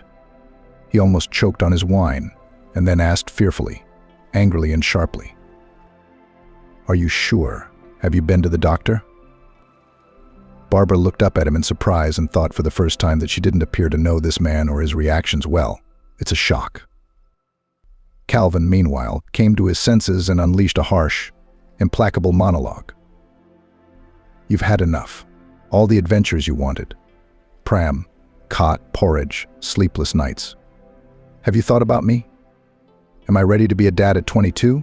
I told you to see a doctor and get yourself some reliable birth control. I don't need all this baby stuff here. If you're old enough, go and get an abortion." The young woman couldn't believe her ears. Her husband was saying all these words. Her always courteous, so gentle and attentive Calvin, with whom they had walked side by side until the leather wedding. As recently as 2 months ago, they celebrated their 3rd wedding anniversary. Do whatever you want. I don't want this baby, he said flatly. I hate to tell you, but I'm a big believer in the child-free movement. Do you remember the word child-free? That's my credo. If you get rid of that baby, then we'll talk, Calvin said flatly. In the meantime, I'm going outside to get some air. Your fancy news makes me feel a little sick. Barbara threw her things into her bag, shedding bitter tears. A thought ran through her mind. That's not my Calvin. It's like he's got a demon in him, making him say all those horrible words. I'll go to my parents for a while, come to my senses, share the good news with them, and he'll cool down and change his mind, she decided. Otherwise, how can I live with such a weight on my heart? I don't even want to think about what would happen if all this wasn't an accident, but a sudden collapse of my family happiness and my whole life. Calvin sat at the bar in a cozy drinking establishment and couldn't understand how he had found himself here. The subdued light streaming from the beautiful orange fixtures created a stunning, soulful atmosphere. None of the visitors made any noise, nor did they stand out in the general chorus of voices. There was a group of pretty girls sitting right next to Calvin, celebrating something in a small circle of women. Even they, who were clearly already tipsy, were having a lively conversation without attracting too much attention from the men. 200 grams of cognac, Calvin said to the bartender. And a slice of lemon without sugar, please. He drank the amber liquid in one gulp, as if intoxicated. Immediately he ordered another drink. He felt warm inside. He felt that his tongue could hardly move in his mouth. But he was suddenly so anxious to complain to someone that he started talking to the bartender. You see, Brother, Barbara and I have always been different. I've never been attracted to any girl before her. Just flings. And she's beautiful, hair black as pitch, eyes gray-green, penetrating as if she was looking through me. A luscious figure. The tipsy Calvin gathered his strength and continued his confession. One thing about her, I never understood what is the passion for these little creatures, always disturbing parents to live peacefully. What nonsense. Calvin was indignant. I want a child and she's driving me crazy with her dreams. At least God was merciful and didn't give us offspring for 3 years. And then I come home today and there's a festive table, wine, my wife all dressed up, eyes shining. I could have expected anything, but not such a sudden surprise from her. She's pregnant, you see. Did she ask me before baffling me with such a freeloader? A ringing silence hung over the table where the pretty girls were sitting with cocktails in their hands. All the girls at the hen party could hear every word Calvin said, and they began to whisper, wondering to whom of those present such words about children were addressed. Only to those who were careless and had no desire to procreate. And he himself would like to live carefree and carefree. The young ladies laughed at first, but then began to go home at once. The mood was ruined. Only May looked back at the impolite young man at the door. Handsome, you could make a film as a hero lover. He's a fool when he's drunk, she thought, and opened the front door sharply, catching up with her friends. The time was late. Barbara was sitting at the suburban railway station, where the last train was about to arrive. She hadn't seen Calvin come home drunk and hadn't even noticed the absence of her suitcase. Her husband collapsed on the bed and fell into a heavy sleep, not feeling guilty about the quarrel. Barbara called her father, who certainly wouldn't be surprised by her late arrival. Something had happened, then. Christian listened to her confused speech in silence, then answered meekly. I'll be waiting for you at the railway station, daughter. Be careful on the road. And I'll tell Mom that you missed us unexpectedly. Olivia listened outwardly calmly to her husband's news of Barbara's unexpected arrival, and did not let on that the news had caused her any serious concern. Closing the gate behind her husband's car, Olivia went round to see who was still under her parents' wing. Amanda and Bridget had been living with their husbands and children in different cities for years, wherever fate had thrown them. For them, Olivia was completely at ease. Just today, she'd been chatting to both of them on her mobile phone. 19-year-old Emma was tossing and turning in her sleep, pulling the blanket up to her chin. Florence was quiet and serene in the realm of Morpheus. In her 23 years, she was a sturdy girl with nerves of iron, the first helper in the house and garden for the not-so-vigorous and young Christian and Olivia. The woman lovingly stroked her youngest daughter's shoulder, smiling. "My sunshine." Anna. There were no frowning clouds of unhappiness around the boy's neck among all the household. Their trip to Betty's witch doctor had a magical effect on the villagers. Before, they had all tried to pass them quickly. Suddenly Olivia, or Christian, would stop them in the street and say, "I brought some goat's milk for Emma, but I've got enough. Where is it going? And you have a special girl, God bless her." At other times, someone would sneak in a bowl of strawberries, a bucket of May honey, or apricots under the wicket. If Olivia was carrying a girl in a wheelchair, no one would turn aside from their path. Then one day an unforeseen event happened.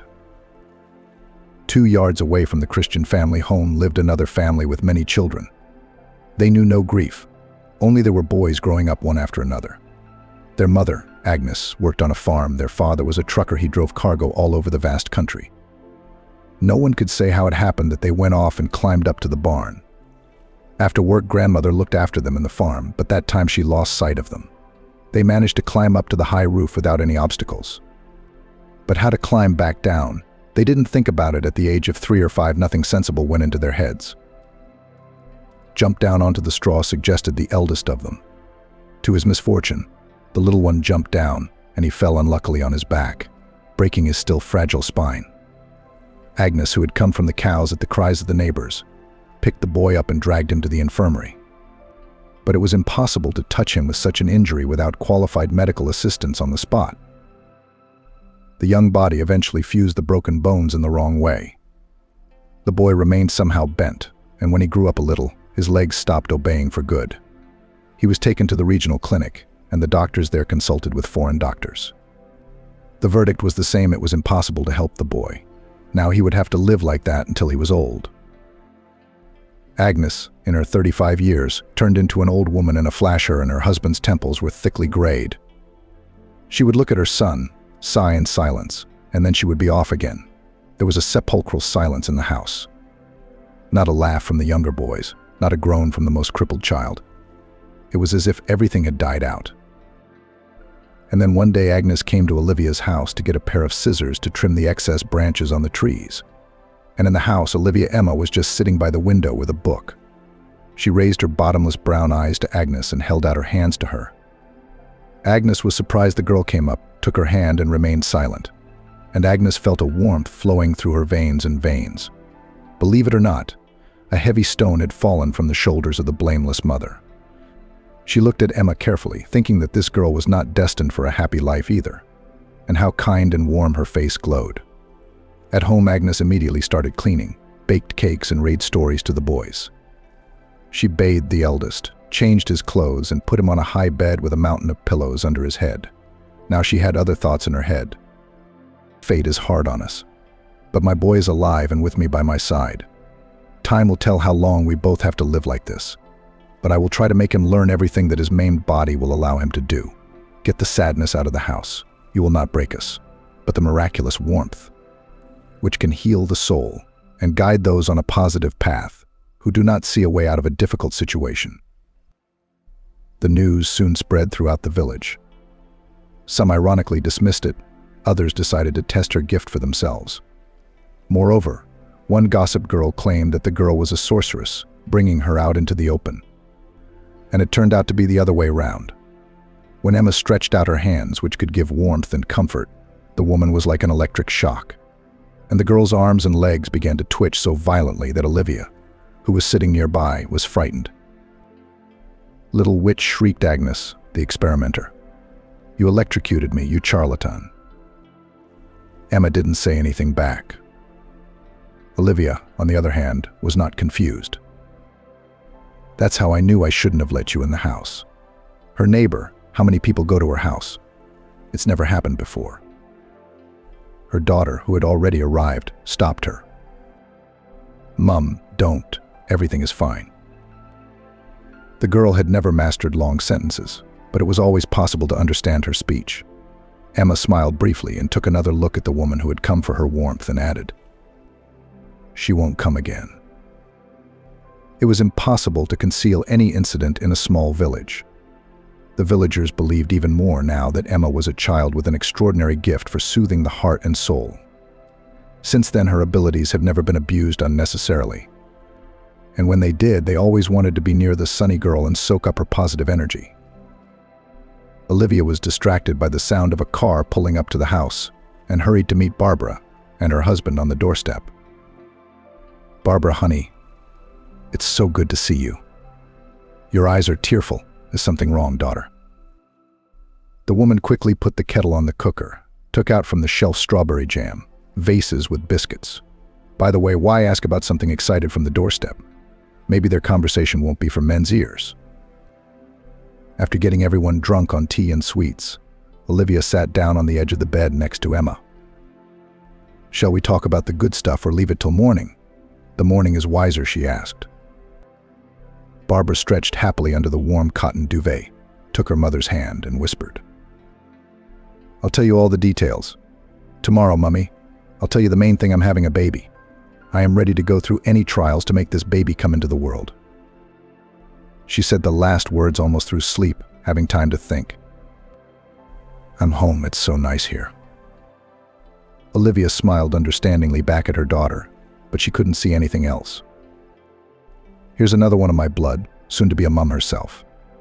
Life flows like a full-flowing river, past steep banks, past flowering meadows, past joys and troubles.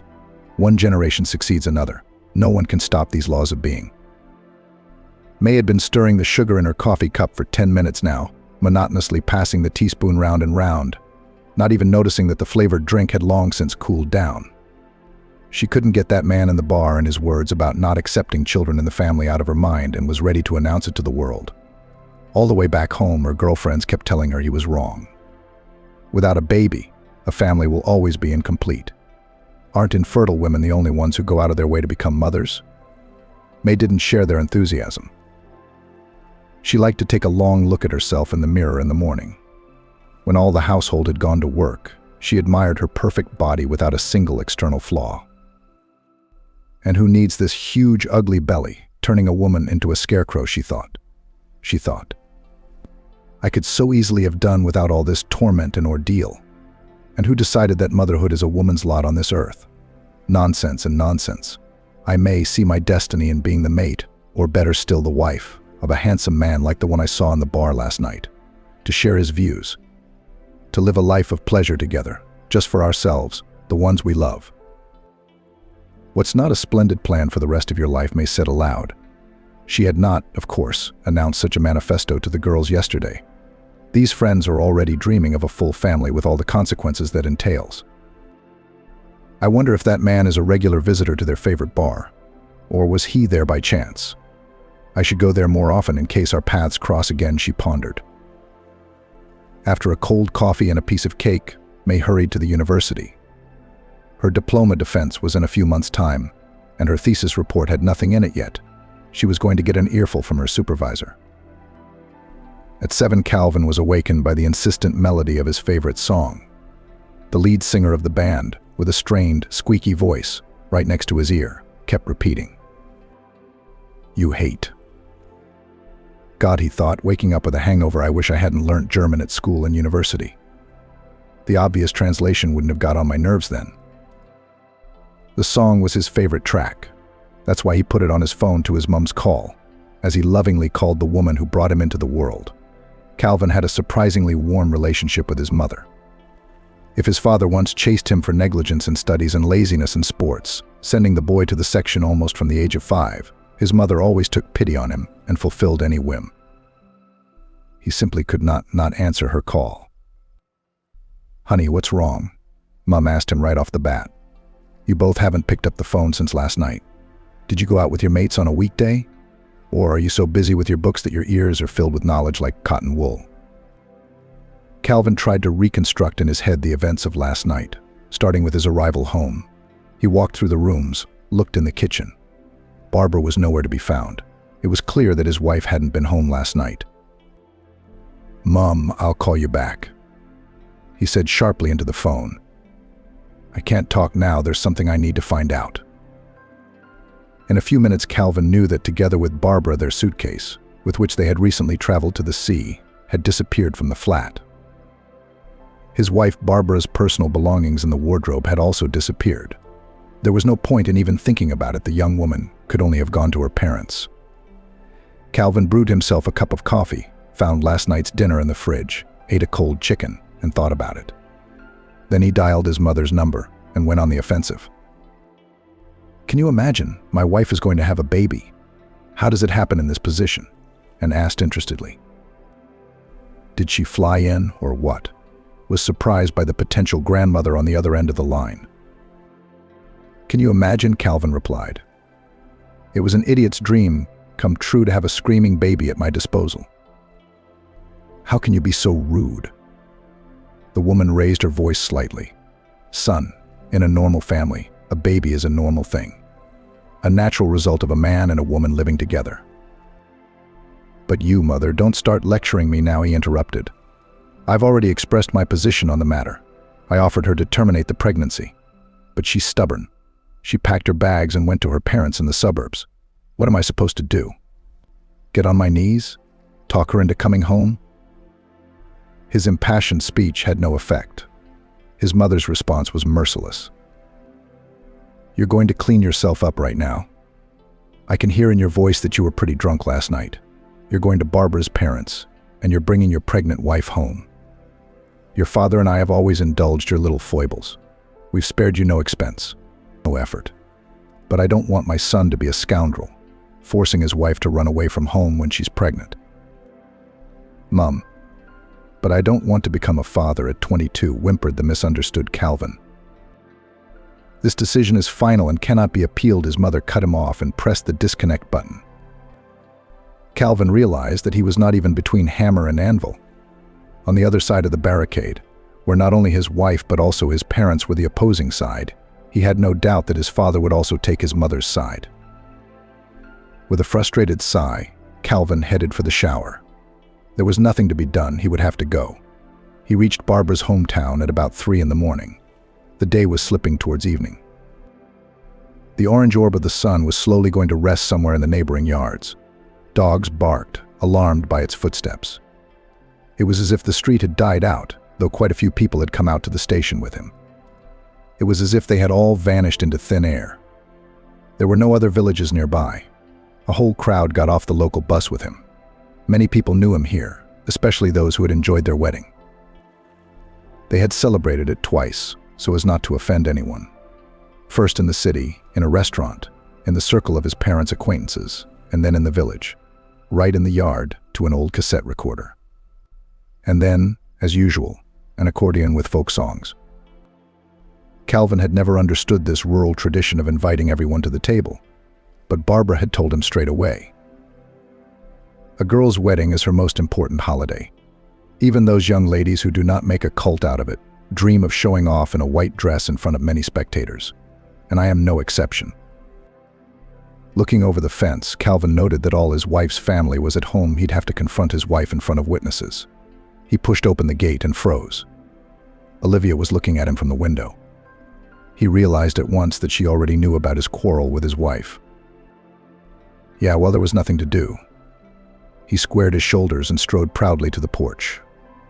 No one came out to meet him. He hesitated in the hallway, and then his wife appeared at the door with eyes full of vague hope. Maybe he's changed his mind. He'll apologize to her now, and everything will be as it was before. And then Calvin, instead of repenting, calming his beloved, saying that he had been wrong, had overreacted, froze in his tracks. It was as if demons were playing in him. He suddenly looked angrily at his wife and hissed, "I thought about whether you and I need a child. My answer is still no." Barbara turned pale. Her thoughts were dashing feverishly. "He's a stranger. He's a complete stranger to me. I'll carry the baby, I'll hide the baby. He will be mine alone." In the room beyond the wall, Christian and Olivia jumped at once at the sight of Emma convulsing in her chair. They were already aware of the scandal in Barbara's family, of course, but they decided to give the young people a chance to talk it over again. They stayed out of it for the time being. Emma was still hysterical, pointing out of the window, sobbing, whispering, "It's bad. It's bad. It's bad. Christian jumped out into the yard just as Calvin grinned mockingly, spat contemptuously on the ground through his teeth, and shouted, "1 month I give you, wife, to dispose of this gift. It's either me or the baby." What happened next was like a slow-motion film from a melodrama. The father-in-law grabbed Calvin by the scruff of his jacket, pushed him out the gate, and said angrily, "Don't you ever set foot here again, you lousy puppy. We'll raise our grandson or granddaughter ourselves without such a daddy. Don't you dare set your nose here again. What kind of puppy are you? Dogs are loyal creatures, and you, as I see it, have no idea what loyalty to a loved one is. Get out of here." Calvin stumbled to the bus stop to get to the railway station. It was getting dark. It was likely that the last train into town had already left, but he wasn't thinking about that right now. Trying on the empty platform, he negotiated with a local taxi driver. The good thing about money at his parents' expense was that he was not constrained. In town, Calvin decided to stop by that nice bar to drown his father-in-law's humiliation in brandy degrees. Nothing. He would somehow find common ground with his parents in this matter. They won't give up their only favorite son. Or would they still defend their decision? May did not meet the guy that night and went to a familiar bar alone, without any curious friends. What was her surprise when the young man walked into the bar in even more upset feelings? He went straight to the bar and ordered a large portion of cognac. He drained the glass in a gulp and looked round the room, which was almost empty before closing time. The time was approaching midnight. May didn't waste any time. When else would she get a chance like this? She put on the mask not of a femme fatale, but of a slightly sad girl puzzled by some problems of her own. She slowly approached the bar, smiled at the bartender as if with effort, and said, "I'm not having a good day today. Pour me something stronger, please. It may be unseemly for a lady to drink, but I don't have an ounce of socialite in me right now." Calvin turned round interestedly, thinking, "Someone else's current day has gone wrong. I'm not alone in my sadness," he said aloud. "Let's drink to all the good things together. There are good things." May pretended that she only noticed that she was not alone at the bar. She shook her ashy hair beautifully, opened her blue eyes wide with long, thick, black, skillfully painted lashes. "Come on, young man, where has our life been yet?" Calvin ordered a martini for the lady. For some reason, he was too shy to offer her a cognac. They talked about nothing. They had much in common in their preferences for cinema, music, and books. Both of them were quite educated, moderately intelligent, quite advanced people. Even the barman began to look at them with a sidelong glance. The establishment worked according to the system of service to the last visitor, and these two did nothing, completely dissolved in each other. He was already nervously, while they were talking, looking at them with the look of a faithful dog, which it was time to walk. And the glasses had to be polished 10 times over. It was no use. Calvin and May sipped slowly from their glasses. They were talking about something again, and even laughing. The bartender had given up hope of spending the rest of the night in his bed. And then the sweet couple suddenly got up and went somewhere quickly. He only heard the end of their conversation. The man happily said that he was going to order a taxi for the lady. And the lady told him that after such a heart-to-heart conversation, she would like to invite him to her place for a cup of coffee. That was quick. How did it work out for them, involuntarily thought the employee of the drinking establishment, locking the door behind the last customers. Why am I surprised, though? How many people come to our bar separately and then leave together? How does Pushkin put it? A cruel age, cruel hearts nowadays, everything is easy and simple. An age soft on morality, hearts easy on disposable love. I'm getting a little philosophical with fatigue. Home, hurry home, and go to bed. And Calvin was tenderly hugging his new acquaintance May by the shoulders in the back seat of some foreign car. He didn't even look at the model of the car out of joy. May's unexpected offer to continue the evening at her house threw him at first into some confusion, then encouraged him. Well, let Bridget be a mum-to-be. Other women are interested in me. Now I'll prove it to her and myself. That night was a vivid revelation to both of them. May, who had already had some experience, had never met such a man. Calvin, to his amazement, realized that intimacy with his wife, which had seemed a miracle to him, was far from sensual perfection. It was just before morning when they both collapsed powerlessly on the pillows. Satisfied with each other, they fell asleep almost simultaneously. Calvin only had time to think. Life's getting better. A couple of hours later, his happy mood was dampened by a call from his mother. "Calvin, I'm waiting for news. Are you home from Barbara's yet? My father and I are going to buy some sweets tonight and come over for tea. We'd like to congratulate our daughter-in-law on becoming a mom. It's a very exciting event for every woman. What time do you usually get home? From class?" Calvin freed himself from May's embrace, who had fallen serenely asleep on his shoulder. Calvin looked around. His parents absolutely had to know nothing about him waking up in a strange bed with May. He would very much like to continue this wonderful companionship, but introducing her to his parents would be a wild thing to do. "Mom, don't worry," he said into the phone. "We had a productive talk with Barbara and her parents. Together we decided that it would be a good idea for her to stay with them a little longer. Autumn is pleasantly warm so far. The orchard is full of wonderful apples. The vitamins and fresh air won't hurt her mum-to-be. And in a week I'll go and pick her up and bring her home. We'll make up for it at university. It won't be a problem." Calvin couldn't even explain to himself why he had taken this time out from his mother. Maybe it would have been better to announce that their marriage to Barbara was over. They would each go their separate ways. But Calvin didn't dare give this information to his mother. This night had been too dreamy, too much to think about. May woke up and stretched sweetly like a contented, satisfied cat. Calvin didn't need to know that her parents had nurtured and cherished her always, like a fragile and delicate flower. Cultivated in her the notion that she was a princess, a girl who should know no worries or troubles. She never knew denial of any of her whims. For 3 years, she had been living in her own flat, which she was given after successfully completing her first year of university. She chose a purely female profession, economist. To be fair, there are also many economists among men, but May in this area imagined the male sex only in the position of chief financial officer, nothing less.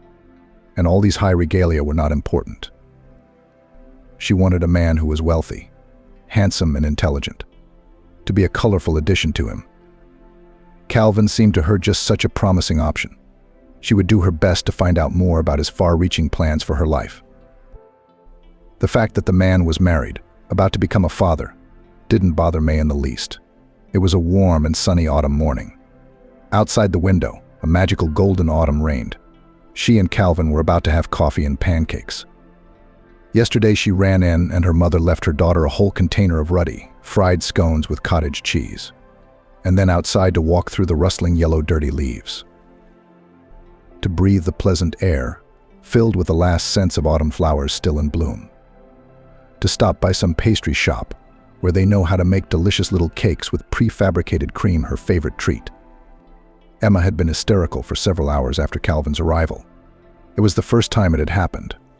Christian and Olivia no longer knew how to calm their youngest daughter at the grocery shop near their home. Olivia met Agnes later that day. That first heartache patient who had once been so warmed by Emma's touch. The women got to talking. Agnes was very enthusiastic about meeting the young doctor who had traveled from the city to see their disabled son. "He is extraordinary," she said.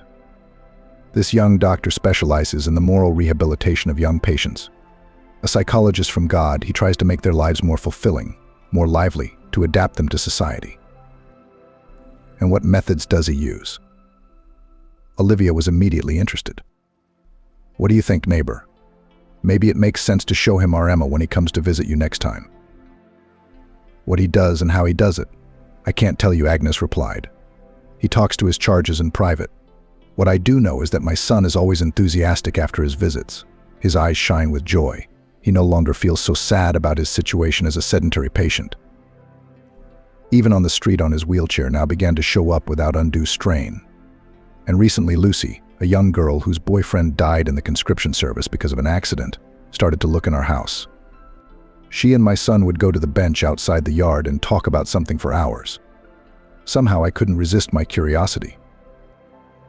May listened to what Lucy was saying at the time. "I still can't get her words out of my head," she said to Olivia. "She was right," she said to Olivia. What did she say? Olivia couldn't resist asking. I won't repeat it verbatim, but the general meaning was like this, Agnes explained. God, I'm glad you're alive. If my beloved had come back from the service wounded and maimed, I would still be with him all the time that heaven has given us. The women were silent, immersed in thought. Only each of them was thinking to herself about her own misfortune. Each knew what her friend in misfortune was thinking now. There is nothing worse than looking at your child and knowing that he is doomed to a different life than the rest of the human race. Unbearable, they thought. Sometimes this hidden inner pain. Accepting it over time is possible. To accept it is hardly possible.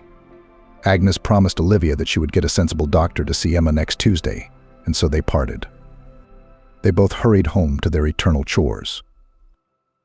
Agnes was not deceived. She had fulfilled her promise.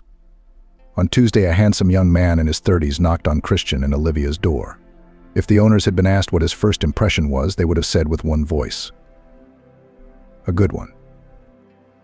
David was a pleasant, charming, intelligent doctor. He made it clear right away that he wanted to talk to his mom alone. And the girl herself didn't object in the least. They talked for over an hour, and then David agreed to have dinner with them. It was getting dusk outside the window. It was a good time to get together at a cozy table. David got to talking to Barbara. The woman herself did not realize how she had managed to tell him that she was pregnant and that she wanted the baby very much. But her husband did not approve of her decision to give birth.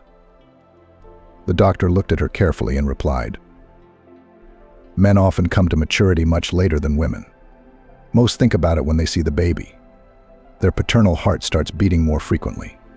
But there is a certain category of gentlemen to whom children are only a hindrance in life. It's a waste of time to rehabilitate them," David concluded.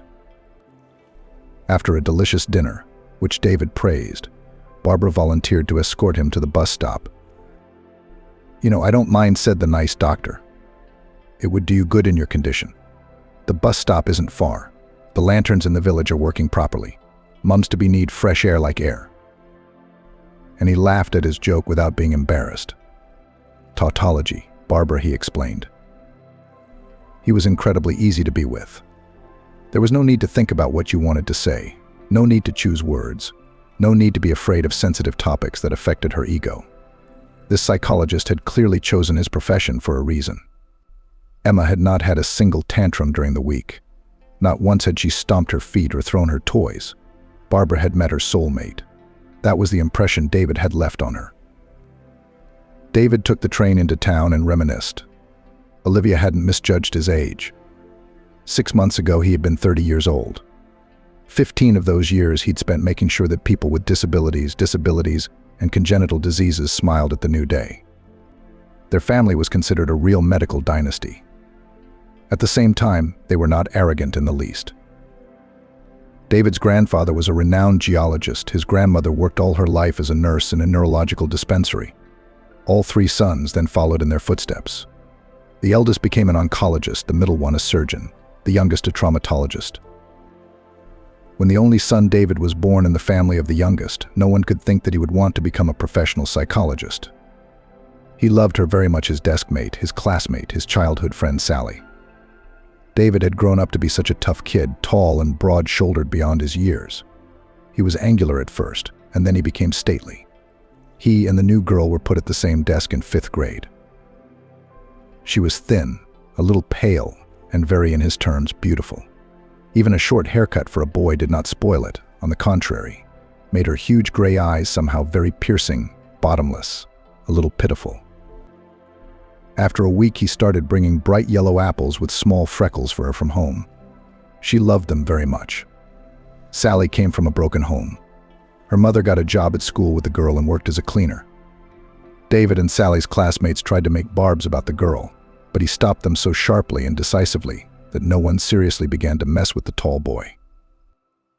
Sally didn't want to go to the costume New Year's Eve ball for the middle schoolers. Her mother didn't have the money for what she called a waste of money. So David brought her home for the first time, and he and her mother made Sally a costume of Maya the little bee from her favorite cartoon out of gauze, gold tinsel, and black paper. By the ornate Christmas tree on stage, when the costume contest was held, Sally's big eyes made a sensation. The main prize, for some reason a huge blue teddy bear, almost as big as Sally herself, was immediately handed to her by the head teacher. On the 8th of March, in the 6th form, David's mum bought a real Barbie doll for her son's friend. There was no limit to the envy of the girls in the class, but David and Sally had not been interested in all those envious glances for a long time. They walked to and from school holding hands. David was always the first to go to the cafeteria, and he took 2 glasses of tomato juice and sandwiches with Doctor's sausage. After a quick snack, they would run into the classroom to go over the assignment together. Both of them studied only for A's. Sally, petite and wearing a short-sleeved shirt, had become almost a full-fledged member of David's family. After school, they would go straight to his house, where lunch was waiting for them on the cooker. Warming up soup, mashed potatoes, or pilaf, they quickly demolished it all. In good weather, they would go for a little walk in the neighboring park. In cold and inclement weather, they would watch adventure films or fantasy on TV. Their views and taste matched in almost everything they did together.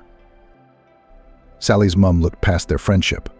The perpetually tired woman had no time to check who her daughter was spending time with and how much time she was spending with them. No problems with her studies, that was fine. A terrible misfortune fell on Sally and David slowly, but rapidly. Once on another winter holiday they went, as usual, to the skating rink. Suddenly, a little figure skater, who skates very well, fainted right on the ice screaming with lights. David, who came up to her, somehow immediately realized that the matter was serious. He picked up the bee in his arms and dragged her to the medical center of the entertainment center, where the skating rink was located. A businesslike woman doctor from the ambulance dictated clearly teenage girl, 15 years old, I assume a heart attack. David went to the hospital with Sally. You should have seen the confused state he was in. The crew allowed him to take a reclining seat in the back of the car. On the way, he got everyone up on their feet: his grandfather, his father, his mother, his uncle. Half an hour later, everyone who could support David in his time of need had arrived at the hospital's emergency room. The diagnosis was devastating. A gray-haired cardiologist came out to them and announced that the girl had a neglected congenital heart defect.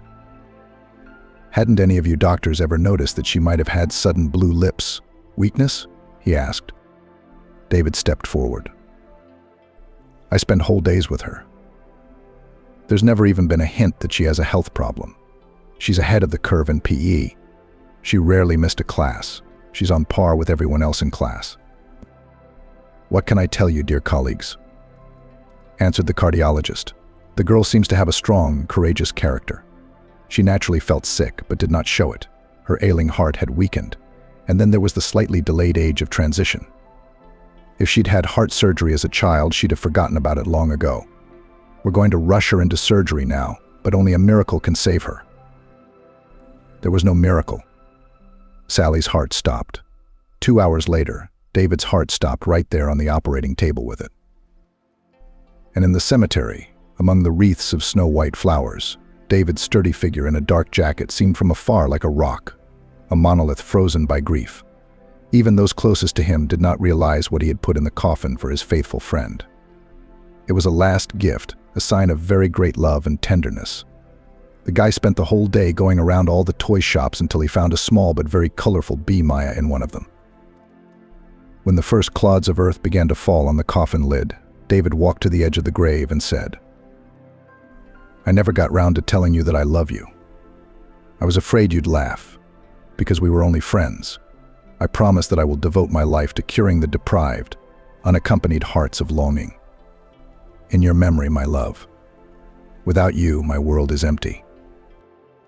David kept his vow to his beloved friend, as they say, bulldozed into his studies after her death. He graduated from school with a silver medal, entered the medical university on a budget without problems. All his free time was spent with scientific literature of the medical field. Already in the 3rd year, I knew quite well the works of Carl Jung, Freud, Karlin, Corley, Zinchenko, Grigorenko, Kuzmina. He absorbed their thoughts and conclusions, judgments, sometimes not remembering to whom they originally belonged. But he absorbed everything in a row, as a sponge absorbs water. The boy was not a monk. He understood perfectly well that to keep himself in austerity is at least stupid. He was successful with his classmates, had brief flings. but no one managed to melt the ice in his heart. At first, such hot attempts in his address, many young ladies still undertook, but soon realized that this always a little gloomy young man is not believed in any female tricks. Why he behaved like that remained a mystery. His sad love story was known only to those closest to him. They were not going to talk about it. Then David had a long practice. He asked for a part-time job in the neurological dispensary, where his grandmother once worked. David assessed the situation soberly. Mentally ill people, and those who survived the tragedy, remaining mentally healthy but lost due to their grief. For society, these are two big differences. The public in the treatment center was diverse. For himself, he singled out a few cases where it seemed to him that mental illness was a natural extension of the immense grief of losing a loved one. Evelyn, 40, had been admitted to a neurological institution after she began wandering around the entryway dressed as a ghost. She could not accept that her beloved husband had been killed in a car crash. He came to her in sweet dreams almost every day, saying that he was near, just lives now in a parallel world. All she has to do is reach out her hand. Evelyn learned her lessons from her nocturnal visits with her husband and made herself a costume of an inhabitant of otherworldly worlds. Wore it when dusk fell. Then she looked for her soulmate outside the house, in the entrance, scaring the neighbors and passers-by. In the daytime, the woman became herself again, lived her usual withdrawn life quietly and peacefully. The respectable people did not approve of such night ghost phenomena. They wrote a report to the district police. Evelyn was taken to the dispensary quickly, and then she finally became despondent. Her husband stopped visiting her at night. She began to think seriously about leaving the world. So she would be more reliable, it seems, with him in that favorable, otherworldly world, and then her husband would be there again. The head doctor was rather skeptical about David's initiative to work with this woman. "Father, you've chosen a difficult case, both quiet and violent at the same time. We keep Evelyn on medication all the time. She sleeps all day long. I can't think of anything wrong with her. But I want to bring her back to a full life," objected the young specialist. "A beautiful woman, she was a businesswoman. But what has she turned into? We must make her happy again with summer sunshine, winter fluffy snow, autumn beauty of fallen-colored leaves, and spring delicate aroma of mimosa sprigs." The old professor smirked and added an admonition only at the end of the dialogue. "Our basic principle is to do no harm. And remember, then act boldly." Evelyn was lying idly on the bed when David appeared in the ward. Her only advantage over many of the other patients was that her younger sister May had arranged for her to have a separate apartment with cozy furnishings, a large television set, and bouquets of fresh flowers in elegant vases. You wouldn't know it was a hospital. It had a homely atmosphere. David had no plan to bring the woman out of her deepest stress. He stared at the pretty patient in silence for a moment, then suddenly decided to sit down and tell her about his personal experience. In the middle of his monologue, Evelyn changed her position and turned round to face him. At the end, she asked him a question in a muffled voice. "And how did you, doctor, manage to cope with the inner emptiness and acute loneliness?" David, without hesitation, said, "I decided to dedicate myself to people who were also in the midst of hopelessness." "I love my dog," Evelyn suddenly said, "but I can't afford to have a friend at home. My business involves constant traveling. I won't be in treatment forever." David had an idea. "You know, Evelyn, my close friend Christian runs a dog shelter with his parents. I'll talk to your doctor today. Maybe he'll let you and I go there together." The woman smiled miserably. "I'll be grateful to you, David, and I promise I won't make any more attempts to collect more pills, to drink them all at once. When you're alone with a big grief, people around you are just as serene. It starts to feel like you've been dealt such a terrible fate. Your story showed me that there is a lot of grief around.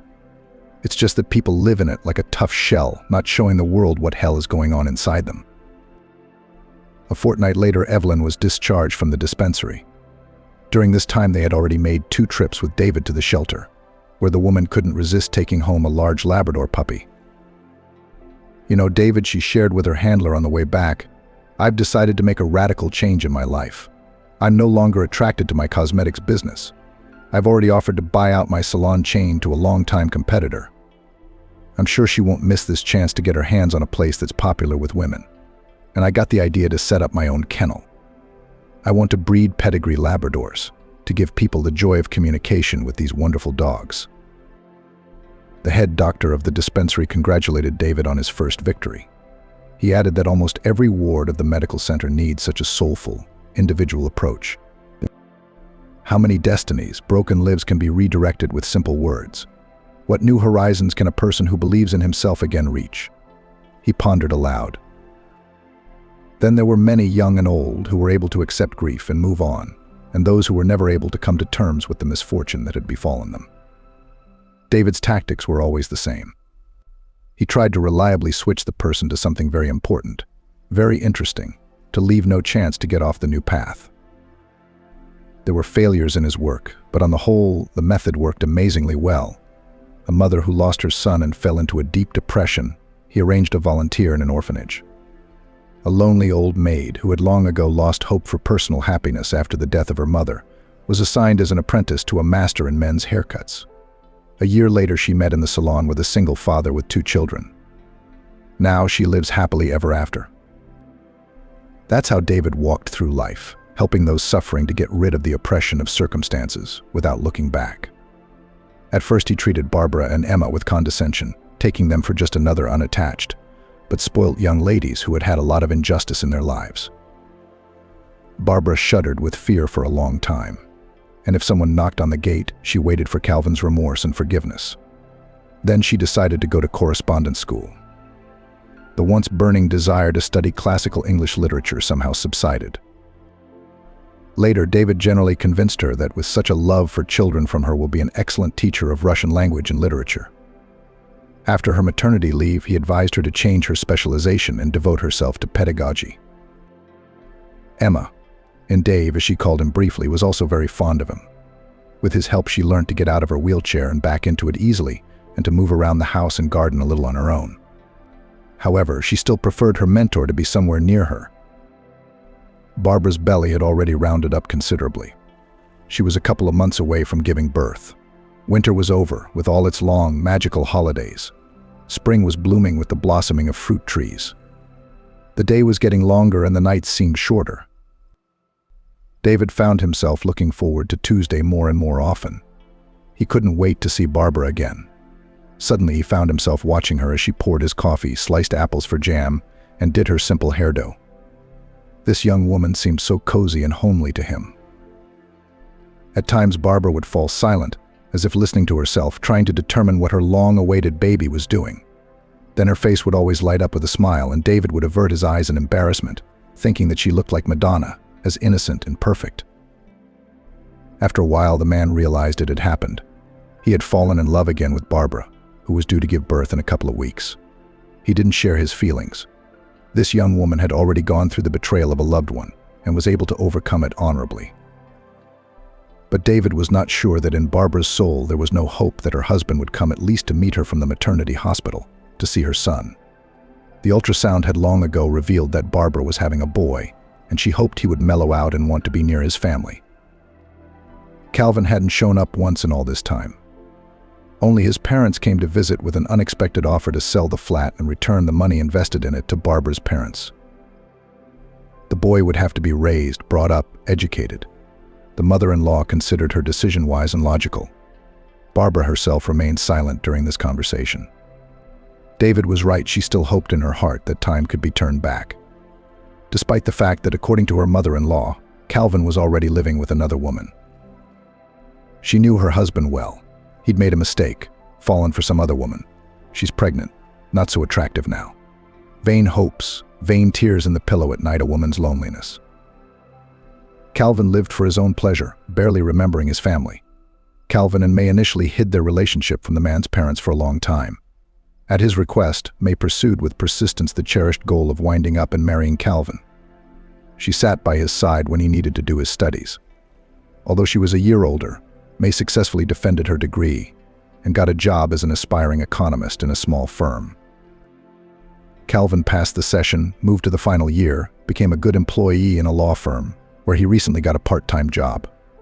Now he was an assistant lawyer on family cases there on full rights of a staff member. In the law firm, no one guessed that career success clever Calvin was due to a quiet, modest, but clearly talented guy who came to the lawyers to practice. The newcomer had a phenomenal instinct for successful, profitable deals. He did not get involved in the cases himself, but a couple of times hinted to Calvin for which divorce proceedings should be taken up and which litigation companies to join. Having already won twice in complex litigation, Calvin suggested to the chief the best line of behavior. He was going to take his new girlfriend May somewhere in Turkey, Tunisia, or Egypt. Suddenly he was shocked to hear from his own mum. "Son, I turned a blind eye to your relationship with May. I thought you would come to your senses and think about it. But my hopes were not fulfilled. There's not much time left before our grandson is born. Father and I don't want to be mean and greedy people. I'll give you a week to vacate the flat. We'll sell it. It is decided to give all the money to your wife to support the boy." Looking ahead, we can tell you that Calvin's conscience about welcoming his wife and son from the maternity hospital did not even think of waking up. On the day of the birth of his child, he slept serenely at home. The holidays after the session were in full swing. Then he went to the supermarket to buy a couple of bottles of wine for dinner. That evening, Calvin had his first nervous conversation with May. She was so used to living in a spacious two-bedroom flat that she didn't want to move the two of them into her studio flat. From here, her work was within walking distance. The infrastructure here wasn't the same as near her own flat on the outskirts. Another ultimatum appeared in Calvin's piggy bank. "We've been together for over 6 months, honey. It's time to make a decision. What are your plans for me? If we are to have a real family, not just a cozy pastime, you will take responsibility and provide your woman with both a place to live and means to live. Exactly a trouble-free existence."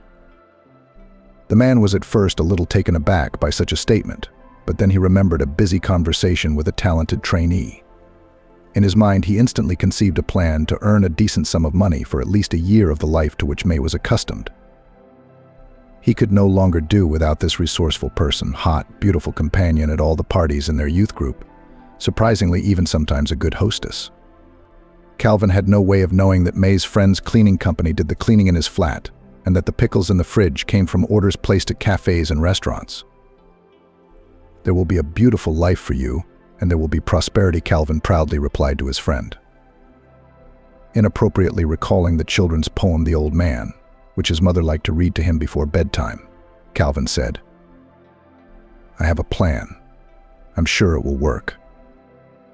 May's gratitude gave Calvin even more confidence that the plan would go well. The next day, he didn't go to work, he ran there. Calvin's plan was simple.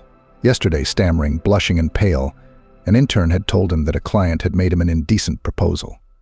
Calvin had thought at first that the customer's outburst was of a different nature, but it turned out to be otherwise.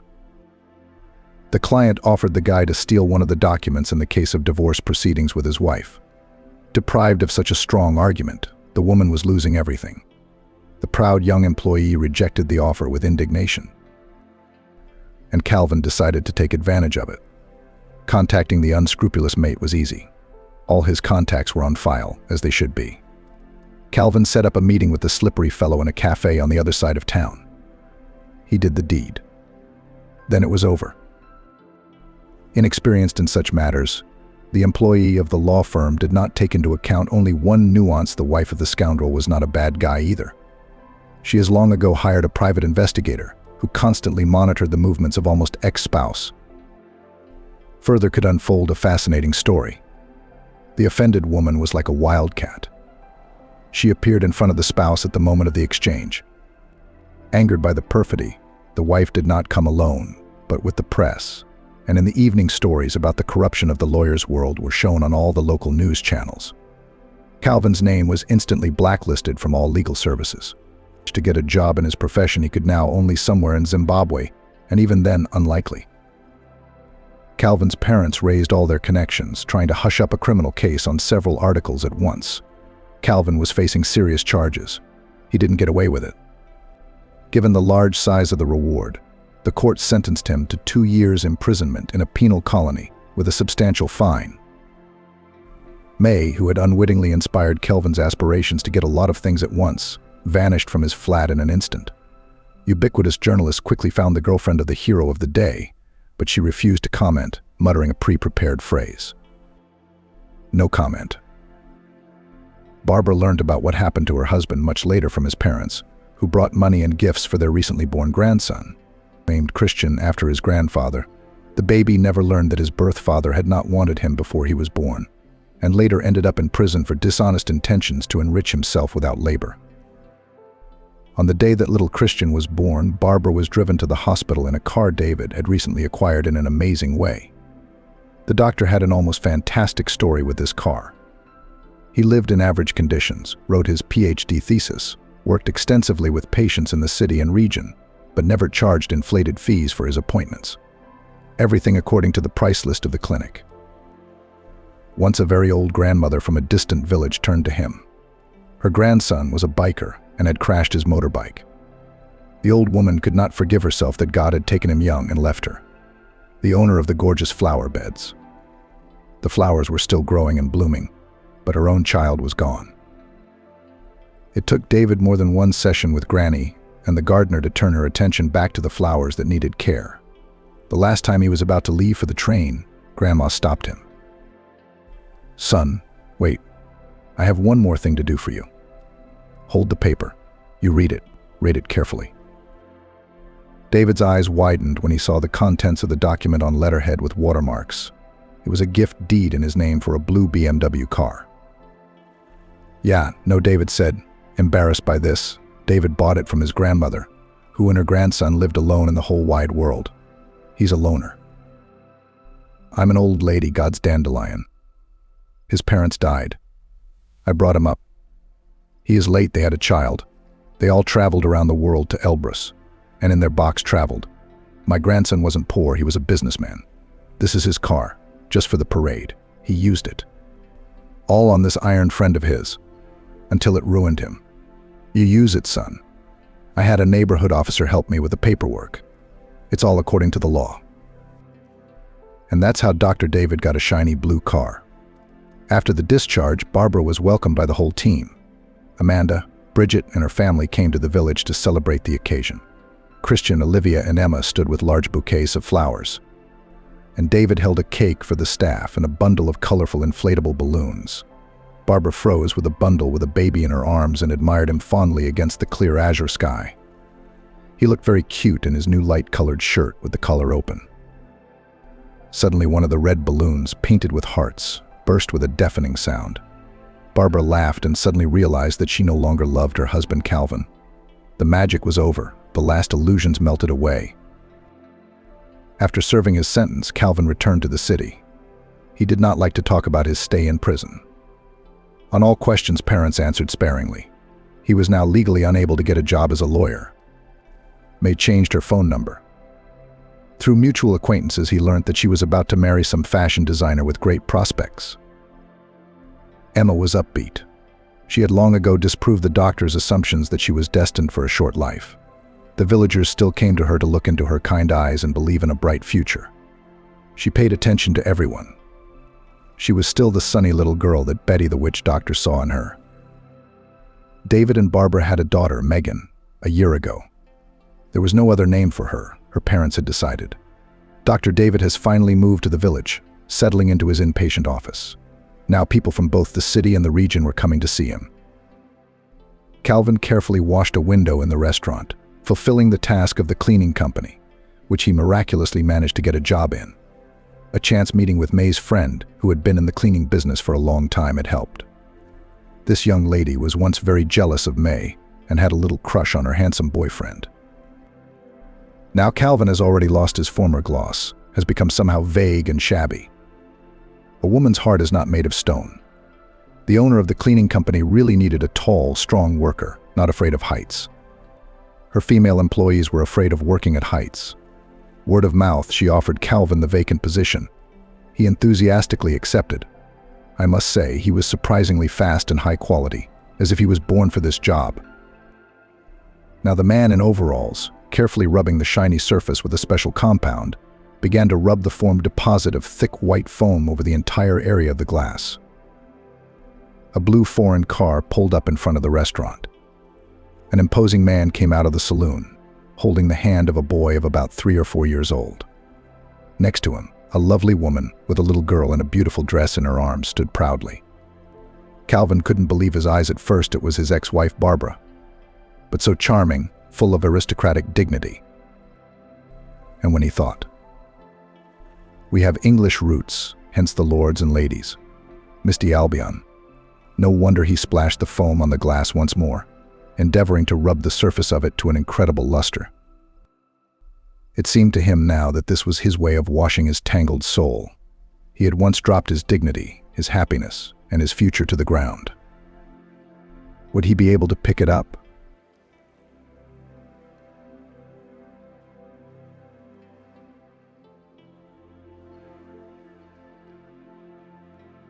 "No, I don't want to hear any more of this." Billy objected to his wife urging her husband not to cling to his son. "Let him rest. He can still work," Kathy continued, trying to protect her son. "How long can you rest? I understand that he served in the army. He studied at the Highway Technical School, but it's been more than 3 years since that moment, and Steve still hasn't brought a penny into the house. What's the big deal? I mean, you make good money, and you can easily provide for him. You want him to sit on our backs his whole life? He's 27 years old. He's about to start a family. How is he going to provide for his wife and children?" Millie continued, who at that age had already become a father providing for a young family. "Well, yes, you're right, but maybe you shouldn't be so quick to take it out on him. I know your companion. He'll take away all desire to work. He won't stop defending Kathy's son, believing that he was created for something more interesting, easy, and exciting. Nothing bad will happen to him.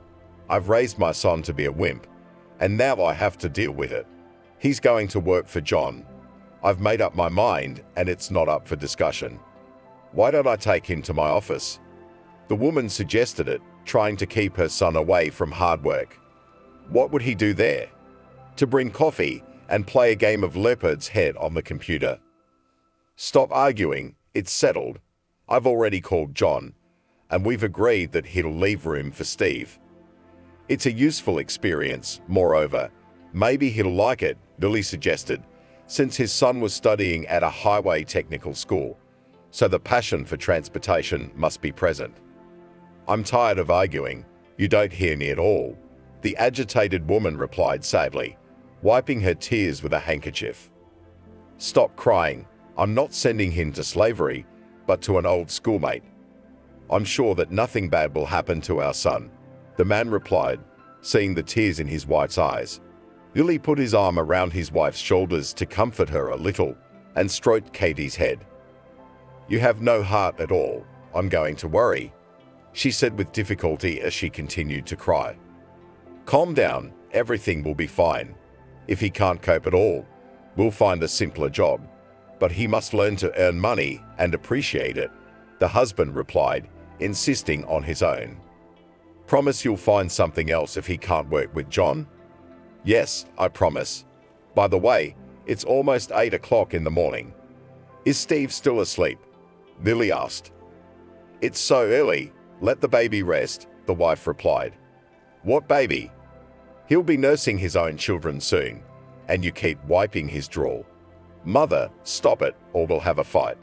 Go, wake him up, and hurry up," said the man, and, opening the window, took out a cigarette to smoke, while his wife went to the bedroom of his son.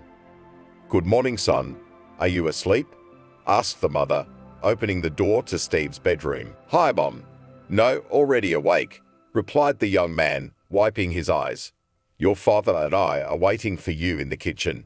We need to talk," Katie replied and left to go to her father's room. Reluctantly getting out of bed, Steve made the bed and, dressed, hurried after his mother. "What are we having for breakfast today?" the boy asked, once he was in the kitchen. "Sit down. I've got a serious talk for you," Billy answered, putting out his cigarette and closing the window. "What do you want to talk to me about?" Steve asked in confusion. "Dad thinks it's time for you to get a job," Mom replied. "You know I'm looking, but I haven't found anything suitable yet," the son replied. "Do not interfere in a man's conversation," interrupted the dialogue of wife and son, the head of the family. "I'm sorry," Kathy replied guiltily and stood up from the table and rattled the pans to prepare breakfast. "You've been looking for a job for 3 years. Don't you think it's time for a change?" the father asked, looking into his son's eyes. "Is it my fault that nothing suits me? You can't be late. You can't ask for time off. Is this a normal job?" replied Steve, who never stays longer than 2 weeks in any job. "Don't you think you're the problem? Nobody's going to wipe your ass. And they're not going to run around like your mother did." Lily objected sharply. "Why would you do that?" the mother asked, intervening in the dialogue. "Are you cooking? Don't get distracted and get busy," replied the husband, looking sternly at his wife. Realizing that it was better not to say anything, the woman continued to cook the soup, listening to the dialogue of her husband and son. "I don't need to wipe anything up for me. I just want to be considered," Steve replied. "Do you deserve it? Have you ever done anything to be respected at work and to be considered by the team?" asked the father. "I should not suck up or be friends with those who do not interest me," replied the son, not realizing that by building relationships, he will not be able to work well in any team. "You have to learn to value the workplace. I called an old acquaintance of mine. He is opening a new service station and is hiring staff. John and I agreed that he'd save a place for you. So congratulations, you're going to work tomorrow." "What? I don't want to work at the service station. I have completely different plans, especially for tomorrow," Steve tried to object. "I'm not asking you what your plans are or what you want.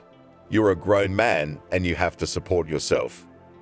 If John is not happy, he will not fire you. He will call me and I will look for methods of influence. Do you understand me?" asked the man, getting angry at his carefree and frivolous son. "Oh, and what will you do to me?" asked the son, throwing his leg over his foot as if he was the master of the house and not afraid of anything. "For starters, I'll take away your pocket money, and if you continue to be negligent, you'll go looking for another place to live." "Any more questions?" Billy asked menacingly, his tone suggesting that it would be better not to argue. "No questions," Steve grumbled unhappily, and refusing breakfast, went to his room, slamming the door loudly. "Why would you do that? He's just a baby," Kathy said to her husband, realizing that her son was upset. "What kid? The man is 27 years old. It's time for him to look for a wife, and he hasn't brought a rebel into the house. Don't even try to change my mind or defend him. I don't want to swear, but you're forcing me to raise my voice," the man boiled, hitting the table with his fist. All right, I'm sorry.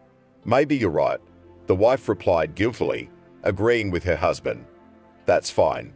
Come on, I've got to get to work," Billy said, demanding breakfast. Noticing that it was already 9 o'clock, the man hurriedly ate breakfast and, taking his work documents with him, left for the office. "Son, maybe you'll have breakfast after all," the mother asked, looking into her son's bedroom, right after her husband had left for work. "No, thank you. I did not earn," sharply replied Steve, staring at the monitor of the laptop. "Why would you do that?" "I did nothing wrong," the woman replied guiltily, taking her son's refusal to heart. "Sorry, I did not mean to offend you. It's just that my father does not hear and understand me at all. I don't mind working. I just want to find something interesting and worthwhile," Steve replied, calming his mother and hugging her a little. "I understand you, but you can see that I can't come between you. Yes, your father is strict, and maybe he was wrong to decide everything for you, but try to understand him. He wants what's best for you. He cares, and he's trying to do the best for you. Maybe you will really try to work in a service station. Maybe you will like it," asked the mother, trying to persuade her son to listen to his father. "Okay, for your sake I will try," replied the son, realizing that he did not want to see tears on his mother's face. The next morning, Steve, waking up before 7 a.m. for the first time, rushed to the shower to shave and clean up. Trying not to cross with his father, the guy had breakfast and taking his diploma with him, went to meet with the owner of the service station. Steve didn't want to work there, especially since he knew John and how strict he was, both at work and in life. At the same time, he didn't want to upset his mother, so he decided that he would do anything to please his father, at least for the first few days, until he could think of something or find a better job. "Good morning, John. I'm here to see you. My father told me you had a vacancy," Steve said, greeting his father's old friend. "Hello, Steve. Yes, we spoke to Billy, and he said you need a job. I can't say no to him, so I'm willing to take you on as an auto mechanic," replied the man in the business suit and gold-rimmed glasses. "That's great, but I don't know much about it." "Didn't you go to highway school, or am I confused?" John asked in surprise. "No, that's right," answered Steve and gave his employer his diploma. "Well, that's not bad. But what about your employment history?" "I don't know where it is, but I don't think there's any need for it. I didn't work a day. I just went where my dad wanted me to go. You know how he is." "Yeah, I recognize Billy." "Okay. For now you'll be apprenticed to the two main mechanics. I'm sure they'll quickly teach you everything and explain how to work," John replied, realizing that Steve wasn't the best worker, but he had to keep his promise to his friend. "Okay, agreed," Steve replied, realizing that he didn't have much choice. "Come on, I'll introduce you to my colleagues," said the man, and having escorted the boy out of the office, went to the workshop, where two of his mentees were working on the first car, which had arrived half an hour ago. "Billy, Austin, distract yourselves for a second," said John, noticing the subordinates digging under the red Mazda. "Good morning, Chief," Billy replied, seeing the chief standing by the car. "Hi. Sorry we didn't see you. We're draining the old oil, because the girl drove for 2 years without servicing the car," complimented his colleague Austin, who also crawled out from under the car to greet the chief. "It's no big deal, I get it. Meet Steve, and he will be working with you. He's a little inexperienced, so he'll be your apprentice. I'm sure you'll quickly teach him the job and make a good specialist out of him," John said, and entrusting Steve to his colleagues, returned to his office. "Let's get acquainted. My name is Billy, and this is Austin," one of the workers answered, shaking Steve's hand. "I hope we'll work well together," Steve replied and hurried into the office to change into his work clothes. Without delaying the training of their new colleague, Billy and Austin immediately introduced Steve to the work, telling him the main technical points and nuances of car maintenance. Theory without practice is dead in this business, so the men immediately put Steve behind the Mazda, step by step, telling the guy how to drain antifreeze and change the oil in the automatic transmission. Trying to obey his more experienced colleagues in everything, Steve coped with his task, but he got dirty and almost tore his pants, digging under the bottom of the car. The men realized that the colleague was practically zero, so at the end of the working day, they went up to the chief's office to talk to him. "Hello again, John. Can I come in?" Billy knocked on the door and saw the chief at his workplace. "Yes, come in," answered the man, who used a few minutes to rest and took off his glasses, putting them aside. "We wanted to talk to you about the new guy. Are you sure we want him?" "I don't want to question your choice, but maybe we should look for a more qualified employee," Austin asked, delicately questioning the chief. "Men, I realize that Steve is not the most useful employee, but he is the son of an old comrade of mine. I promised him that I would help with Steve's employment and make a man out of him. I hope you'll be sympathetic and help me to shake him into a man capable of earning and providing for himself," John replied, explaining why he'd hired Steve rather than a more experienced and better quality man. "I see. So our only chance is to teach him the job," Billy replied, accepting the new conditions. "Yes, I'm sorry, but it's the only possibility," admitted the boss. "Okay, we heard you," answered Austin, and realizing that there was no point in further conversation, left the chief's office together with his colleague. Well, Will get used to what Billy had given his colleague and went to take a shower to tidy up before he left for home. Steve's next morning was not much different from the previous one, as he woke up earlier than usual to avoid being late for work. Hurrying to the machine shop, the guy hoped that he would not have much work to do, as he gets tired quickly and wants to rest more and more often than his colleagues, who use only half an hour during the lunch break. Steve's expectations were dashed. For once in the workshop, he saw several cabs arriving at once for service. All day long, his partners had been rushing their colleague, who was not able to change the air filter or check the condition of the pump. Unable to stand it, Billy got very angry at his helpless colleague and said everything he thought about him, forgetting for a moment about the chief's request. Unable to tolerate such treatment, Steve dropped everything and went to John's office. "Hi, can I see you?" "Hi, come on in. Are you on business or what?" the man asked, inviting Steve into his office. "I can't work under these conditions." "Mate, yeah, I knew he'd be difficult. It's Margarita's upbringing. She's used to spoiling and protecting him, and now I have to deal with it. I'm sorry, but I have no one else to rely on. Be as strict with him as possible, and I'll talk to my son again tonight and explain how to behave," Billy replied, realizing that he was guilty before his friend. "Good. I hope you're not mad at me for calling you." "No, it's okay. I understand, and I probably would have done the same thing." "Well, I'm sorry for bothering you. I hope it won't happen again," John replied, summarizing the conversation with his old friend. Another day in the workshop came to an end, and Steve, having said goodbye to his colleagues, decided to stay a little longer, meeting with his army comrade. Having a few drinks and sitting at the bar, the men chatted, learning about how a few years of their lives had gone after the demo. During this time, the battle buddy had gotten married and had 2 sons, one of whom had already started running, pleasing his father. Steve also wanted to brag about something, but there was nothing to tell except the graduation from the technical school. Noticing that it was already quite late, he said goodbye to his friend and went home, realizing that early in the morning he had to go to work again.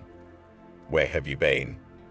"It's almost midnight," Billy asked from the doorstep, who was waiting for his son to talk to him once again about work and the future. "I'm an adult, and I can do what I want," Steve answered sharply, with alcohol in his blood, which gave him courage and confidence. "Let's go to the kitchen. We have something to talk about," answered his father, who did not want their loud conversation to wake up his mother, who was tired after a hard day's work. "What did you want to talk to me about?" Steve asked, following his father. "Are you going to embarrass me for a long time?" Billy asked, closing the door to the kitchen. "What are you talking about? I'm working like you wanted me to. What more do you want?" "John called me today and told me how you're working there. When it comes to drinking, you're an adult. And when it comes to work, you can't lift a finger. If John ever complains to me about you again, I'll throw you out on the street with a suitcase and support you however you want. Do you understand me?" His father shouted, barely containing his emotions. "I understand," Steve answered, not wanting to continue the conversation, and went to his bedroom. Waking up in the morning, Steve takes his time at work and gets ready without fear of being late for the workshop. After taking a shower and getting ready, the guy went into the kitchen to have breakfast. The mother hastily prepared food, but noticed that the son eats reluctantly, as if he did not like something. Beginning to worry, the woman asked if Steve was all right, and he told about the night conversation with his father. The guy openly complained about the head of the family, knowing that his mother would stand up for him. Hearing that his father was also going to work, Steve kissed his mother and, trying not to cross paths with his father, hurried off to work. "Aren't you ashamed of yourself?" Kathy asked when she was alone with her husband. "What do you mean?" her husband asked with incomprehension. "Steve told me that you yelled at him last night. Did he explain why I raised my voice?" Or do you think I did it unjustifiably? I don't think you should be so picky. The boy has just started working. Give him time to get used to it, the mother replied, continuing to defend her adult son. Who's stopping you? I just told him not to embarrass me and stop running to John and complaining to him like a school teacher. He's not gonna be coddled, and I'm not gonna let you do it anymore. Raised a wimp, and now I have to deal with it, replied the husband, and not wanting to quarrel with his wife, hurriedly went to work. Realizing that there was no point in trying to stage a riot, Steve accepted his fate and, trying to listen to his colleagues, began to do his work. Remaining an assistant, the guy learns to do simple work and elementary processes that his colleagues do not want to spend time on, dealing with more labor-intensive tasks. So imperceptibly, for Steve passes several months. All this time, he practically did not cross paths with his boss and did not communicate with his father, believing that they put him in the framework, when there is no choice and no opportunity to decide anything on his own. At the same time, Steve is getting used to his job, because Billy and Austin don't trust him with anything complicated or unsafe, and his salary is exactly the same as that of the craftsmen who work from morning till late at night. Another working day is coming to an end, and Steve, realizing that all the easy tasks are over, goes home a little earlier than his colleagues. Coming down from the office to the workshop, John noticed the absence of one of his mentees and was greatly surprised that the boy had left without informing him. Austin explained the reason for Steve's departure, unable to take responsibility and do anything serious. Having considered that 3 months had passed and the boy was ready for new tasks, John asked his mentees to stop babysitting Pavlov and entrust him with independent work. The next morning for Steve was not much different from the previous months, but there was a surprise waiting for him at work. Another car arrived for service and his coworkers put Steve in charge of it, refusing to help him. They told about yesterday's dialogue with the boss and also believe that it's time for the guy to take the job, being responsible for the result. Steve was not happy about this, as he was used to counting on men to do all the dirty and hard work. Realizing that he couldn't get out of it, and talking to John wouldn't lead to anything good, Steve started checking, diagnosing, and repairing the car. After spending a few days with him, the mechanic replaced the fuel pump, radiator, and a number of other parts, which, in his opinion, were out of order. Having finished all the work, Steve called the client, informing him that the car could be picked up. "Hello, I was told that the car is ready. Can I see the result?" asked a solid and moderately well-fed man in an expensive Italian suit and shoes sparkling with cleanliness. "Good afternoon." "Yes, of course," answered Steve, hurrying to the customer. Trying to please the customer in everything, the auto mechanic showed himself as an extremely attentive worker. Everything seemed to be fine and almost perfect, but when the customer tried to start the car, there was a problem. Steve tried to solve it quickly, but he did not succeed. Moreover, smoke came from under the hood of the car, scaring and angering the customer. "What the hell is this? Not only that the car does not start, so you have finally ruined it? Call the boss. Now we will deal with and find out who of you want to buy me a new car," menacingly declared the man, starting to shout at the whole workshop.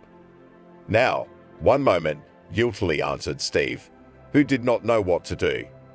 Running to the office of the boss, he called John to the first floor, as only he can solve the situation, avoiding a grand conflict.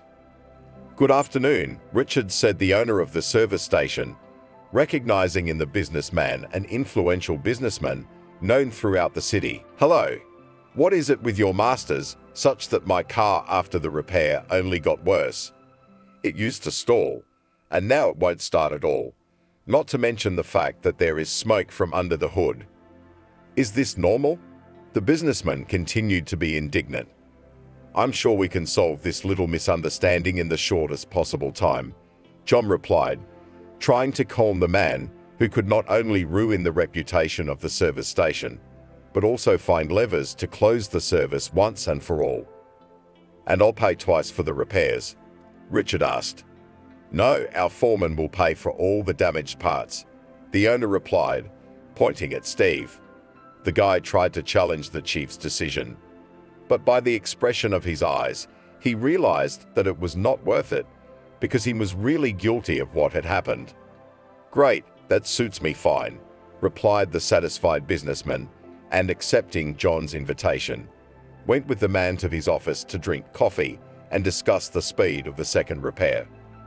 Realizing that he wouldn't be able to find and fix the mistake on his own, Steve turned to his colleagues. Billy and Austin did not want to do extraneous work, as they had enough to do, but realized that the guy was sincerely asking for their help. Having made diagnostics, the colleagues found another problem, which Steve did not notice because of his inexperience and inattention. Despite the high cost of the car, the guy had broken a relatively inexpensive part, losing only part of his salary. Within 24 hours, the partners not only replaced all the worn-out parts, but also completely resuscitated the businessman's SUV, covering the inexperienced colleague. Trying to rehabilitate himself in front of his colleagues, who saved his wallet and reputation in the eyes of his boss, Steve invited Billy and Austin to a bar to have a drink, relax, and socialize in an informal setting. It turned out that they were very pleasant and interesting men who lived hunting, fishing, and other hobbies that took up all their free time. During the conversation, Steve admitted that he had lived under his mother's supervision for too long, so now he was taking his first adult steps. Apologizing to his colleagues, Steve promised to work on himself so that he wouldn't set them up again and jeopardize the service. Keeping his word, Steve began to work better, consulting his coworkers less and less on how to repair this or that car. So imperceptibly, a few more months passed. During this period, Steve became independent and quite a good specialist, pleasing not only his colleagues, but also John. At the same time, his communication with his coworkers became much better. Gradually, they became comrades, and soon they became friends, as they spent time in each other's company from early morning until late evening. As he got to know Billy and Austin more and more, Steve wanted to spend the weekend with them, and when he heard about the fishing trip, he agreed to keep them company.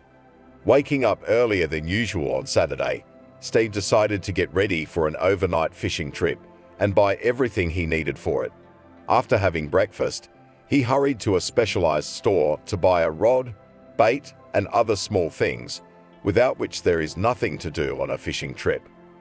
Upon returning home, Steve told his mother about his plans and pleased the woman, because the son has not only become independent, but also gained good friends who can help in a difficult moment. With his father, the relationship also improved, because Billy no longer considered his son soft or a wimp, because the old comrade repeatedly called him, telling him about Steve's intermediate successes. "Hi, you ready?" "We're already in your driveway," said Austin, having reached Steve. "Hi, yeah, just a couple more minutes, and I'm on my way out," Steve replied, and after throwing another sweater in his bag with everything he needed, he hurried downstairs. "So, are you ready for fishing?" Billy asked, meeting his coworker. "Of course I'm ready, but this is the first fishing trip of my life, so don't judge me harshly," answered Steve, who was happy to spend time with his friends and smiled like a child who had received a New Year's present he had long dreamed of. Leaving the city, the men found a rented house near the lake. Having thrown all the things in the house, they decided to spend time outdoors to build a fire and cook something to eat on an open fire. While Steve and Billy were busy making a fire and preparing for dinner, Austin went to the shore and returned a half-hour later, having caught a few small fish. After preparing the soup, the men roasted the meat they had bought at the supermarket on their way to the vacation. Having postponed the main part of the fishing for the morning, they decided to rest and have a little drink in the bathhouse. "So you're still living with your parents?" Austin asked, pouring the white wine. "Yeah, for now. It was my first serious job, so I didn't have any money for rent, and I don't see any point in looking for a separate apartment because I don't have anyone, Steve answered. With your size, it's not surprising. You've been in the army, and you look like you've been lying on the couch all your life, Billy said. The army is in the distant past, and after the demob, I didn't want to do anything with myself, Steve answered, drinking another shot. Well, you should. In order to get some beautiful girl to pay attention to you, you have to pump yourself up, said the tipsy Austin. That's right, Austin's got a point. It's time for you to find someone else, or you'll live with your parents until you retire, supported his friend Billy. Maybe you're right, but where can I find girls when I'm always at home or at work? A couple of weeks ago, we opened a new fitness center, Scala. Have you heard of it? Austin asked Steve. No, this is the first time I've heard of it. I was there a couple days ago, and not only can you get fit, but you can meet girls there, dozens of them. You want slim, you want tall. There's something for every taste, Austin continued. I don't know. It must be very expensive, Steve replied. Don't worry. The prices there are quite democratic. And it's worth it, replied Austin and started laughing, realizing that this is the most budget-friendly way to find a beautiful girl to get to know better. Okay, we'll go there sometime, Steve agreed, realizing that he couldn't refuse his friend's offer. After some more drinking and resting in the bathhouse, the friends went to bed to go fishing in the morning. Having slept a little through the dawn, the men ran to the lake and, without taking their eyes off the floats, spent several hours on the shore, catching a bunch of fish. On returning home, Steve was also not empty-handed and pleased his mother, who adored fish. The new work week went as expected, but his colleagues reminded him that they had a special event waiting for them this weekend. Waiting until Saturday, Billy and Austin called Steve to get ready, since they were waiting for him downstairs. Arriving at the huge building lit up like a Christmas tree, Steve began to doubt himself and the need to attend the fitness center, but there was no stopping his friends. Once inside, he was discouraged to see that there were even more girls than men. Good afternoon. Do you want to work out with us? Asked a pumped-up man in a sports uniform who approached the three friends who stopped on the threshold of the fitness center. Hello. Yes, we can try it, Austin replied. Great. My name is Max, and I'll be your trainer. The first session will determine your physical fitness and develop an individualized exercise plan for each of you. I understand you want to come with the three of us. That's right, agreed Billy. Good, in that case, I'll ask you to fill out some small forms, and I'll wait for you in the hall on the right, the trainer answered and left in that direction. The men spent a few minutes to leave their data and pay for the first session, and then they followed Max.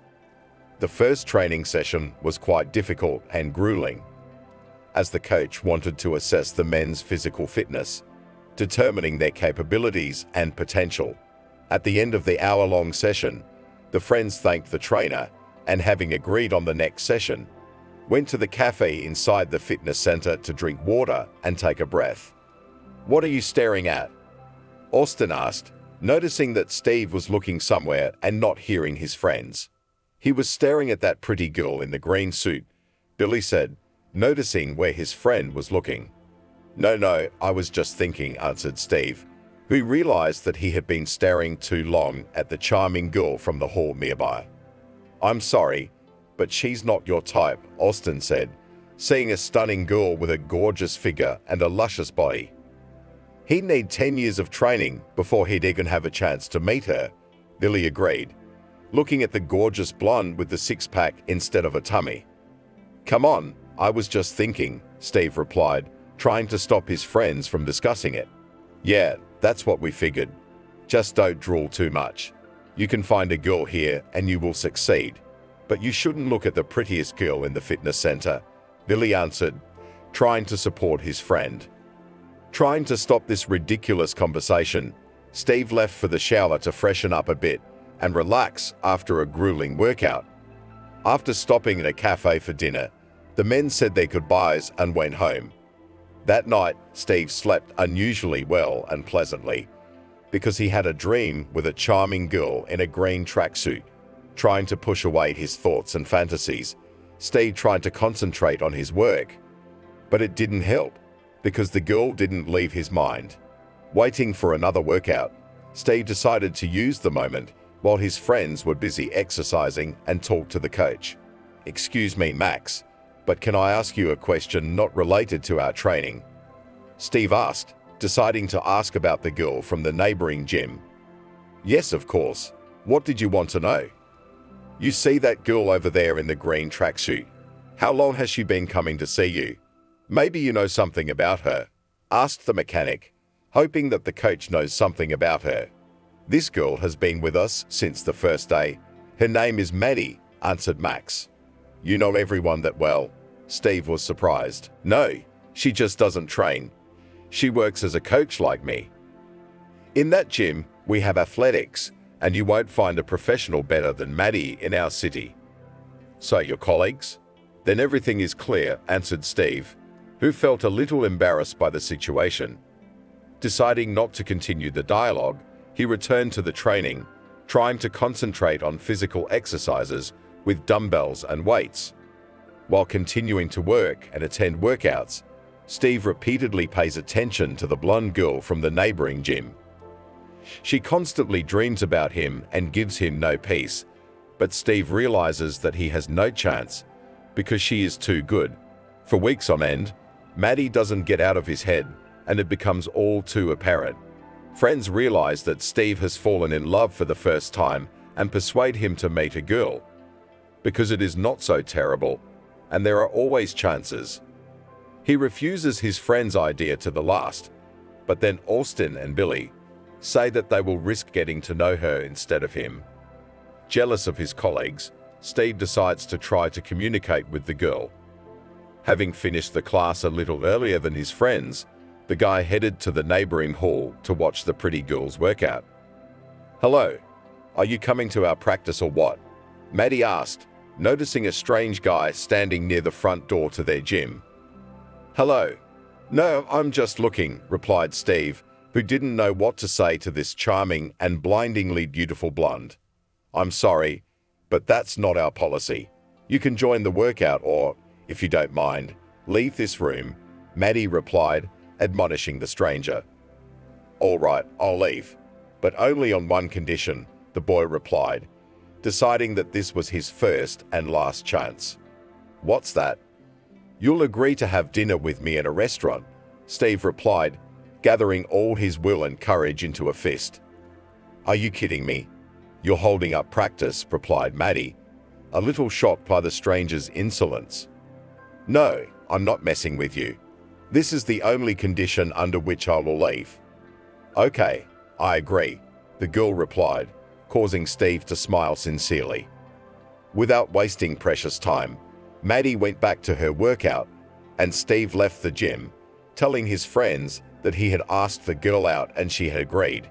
After finishing his workout and taking a shower, Steve went to the nearest flower store to buy a beautiful bouquet and try to make a good impression on the girl who had won his heart. Back at the fitness center, Steve waited until the end of the workday and, noticing Maddie, hurried over to her. "I've been expecting you. Let me introduce myself. My name is Steve." "My name is Maddie, but I can't say that I'm glad to meet you," the girl replied with a chill in her voice. "I understand. I apologize for my impudence, but I really wanted to get to know you better, and I'm glad you accepted my invitation to dinner."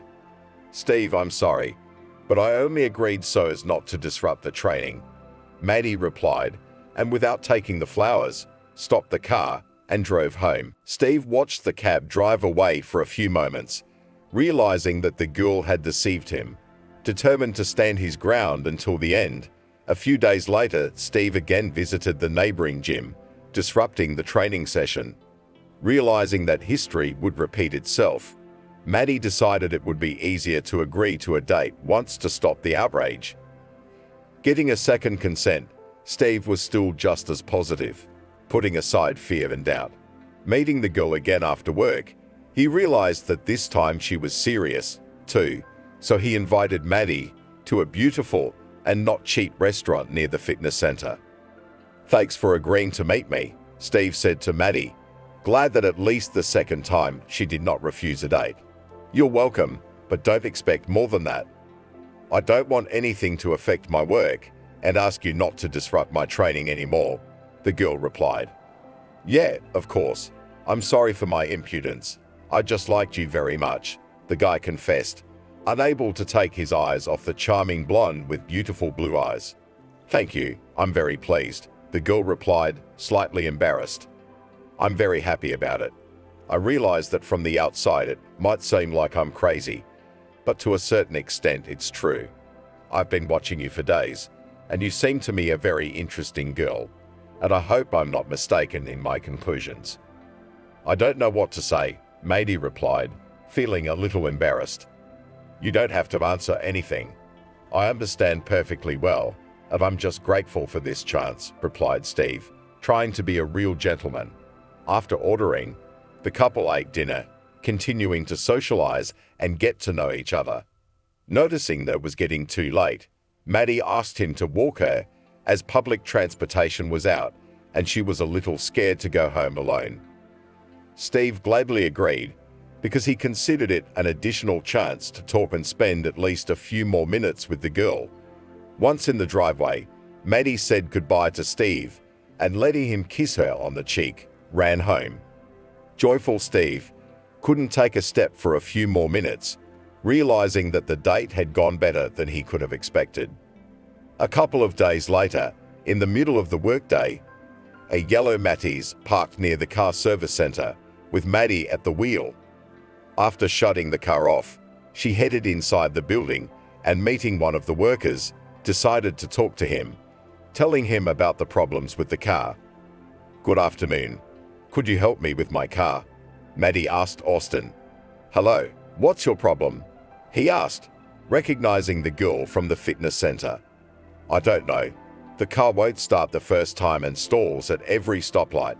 I don't know much about it, so I decided to go to the nearest service I saw on my way." "Okay, let's take a look," Austin replied, and went outside to look under the hood of the car. He fiddled with the car for a few minutes before sighing heavily, wiping his hands clean of dust and machine oil. "What is it? Is it something serious?" Maddie asked fearfully. "Yeah, I'm afraid I can't handle it on my own." "Get the car into the box, and I'll call our best mechanic," Austin said, and hurried inside the shop. After listening to the foreman, Maddie had a hard time starting the car and drove it into a separate box, waiting for the foreman to return. A few minutes later, she saw Austin with Steve walking behind him. "This is our best technician. I'm sure he can help you," Austin replied, deciding to bring his colleague and the girl he liked a lot closer together. "Hi, so you work here?" Maddie asked Steve. "Hi, yeah. I take it you're having some car trouble?" Steve asked. "Yes. The second foreman said it was something serious and needed a better worker. I take it that meant you?" Maddie asked. "Well, I guess so," Steve said, a little embarrassed. "So can you help me?" "Let's see what the problem is," answered the mechanic, and looking under the hood of the car, began to check the condition of the main units and assemblies. "What is it? Is it serious?" Maddie asked, looking under the hood of the yellow Matiz. "How long have you had it serviced? Do you have any receipts or certificates of work done?" Steve asked. "No, I have nothing. This car was given to me by my mom. She bought herself a new car and gave this one to me so I could go to work," Maddie answered. "Got it. Basically, everything is clear to me here, but you'll have to leave the car until morning. I think that tomorrow morning everything will be ready and there will be no problems with it in the near future." "Well, how much will it cost?" the girl asked. "It's all free for you," Steve replied. "No, it doesn't work that way. I realize it's probably not cheap." "Stop it, I won't charge you. You're late for work. So I don't dare to keep you late, and we won't discuss the financial issue anymore. Okay?" "Okay, thank you. You'll thank me tomorrow." Steve replied, and taking his tools, began to tinker with the car. Realizing that she was superfluous here, Maddie went to work. As it turned out, there was no breakdown, just antifreeze and a timing belt, since the car had been poorly maintained for what seemed like a long time. Steve did it in a couple hours, but decided not to tell the girl about it, raising the importance of his work. The next morning, Maddie visits the auto shop again and, meeting Steve, checks his work. The car starts with ease and doesn't stall, idling quietly. "Thank you, you've really helped me out. Maybe I can pay for the repairs after all," Maddie asked, feeling a little awkward. "No, I don't need anything. I'm glad I could help you," Steve replied, refusing the money. "Okay, well then can I thank you in some other way? How about having coffee after work?" The girl asked, suggesting a meeting. "Yeah, why not? I'll meet you at the fitness center around 8. "Good, I have just at that time ends the last training," answered Maddie, and thanking Steve once again, went to work in an old Matisse. "How'd it go? Did everything work out?" Austin asked Steve as soon as the girl left. "Yeah, it worked out great. Thanks for turning down the repair and handing the car over to me," Steve replied, thanking his colleague for his ingenuity. "You owe me a bottle," replied the friend, and, patting the guy on the shoulder, continued working on the next car. Having finished work a little earlier than usual, Steve hurried home to freshen up and change clothes. Noticing that it was already the beginning of 8, he hurried to the fitness center to be on time. Meeting up, the couple headed to a nearby cafe for coffee and some more socializing. This time, Maddie was more cheerful. It was noticeable that she herself did not mind socializing, as she wanted to know a little more about the man who had reanimated her car. Counting on another meeting, Steve asked for her cell phone number, realizing that the girl might refuse. To his surprise, Maddie readily agreed, as she is excited about the new meeting and is ready for it any day. Walking back to the fitness center, the couple walked a bit in the park and came to the parking lot so Maddie could drive home. The next night, Steve decides to call the girl to set up another appointment. "Hey, it's Steve. I hope I'm not interrupting you." "Hi. No, I'm fine. How are you?" "Fine. I finished work and decided to call to ask if you want to meet in a couple hours," Steve asked, hoping that the girl would agree. "In principle, it is possible. Will you wait for me after the training or meet me somewhere in a cafe?" "I'll make you after work." "Okay, then I'll make you at 8, Maddie replied, summarizing the conversation. Meeting again after work, the couple decided to go to the movie theater for one of the last shows. Having bought tickets for the last row, Maddie and Steve hardly saw the movie, as it was much more interesting to make out while enjoying each other's company. A few dates later, Steve realized that the girl had the same strong interest in him as he had in her. So he did not waste time and offered Maddie a serious relationship. As expected, the girl agreed, because she enjoyed spending time together with Steve and generally liked the guy, despite his modest appearance and financial situation.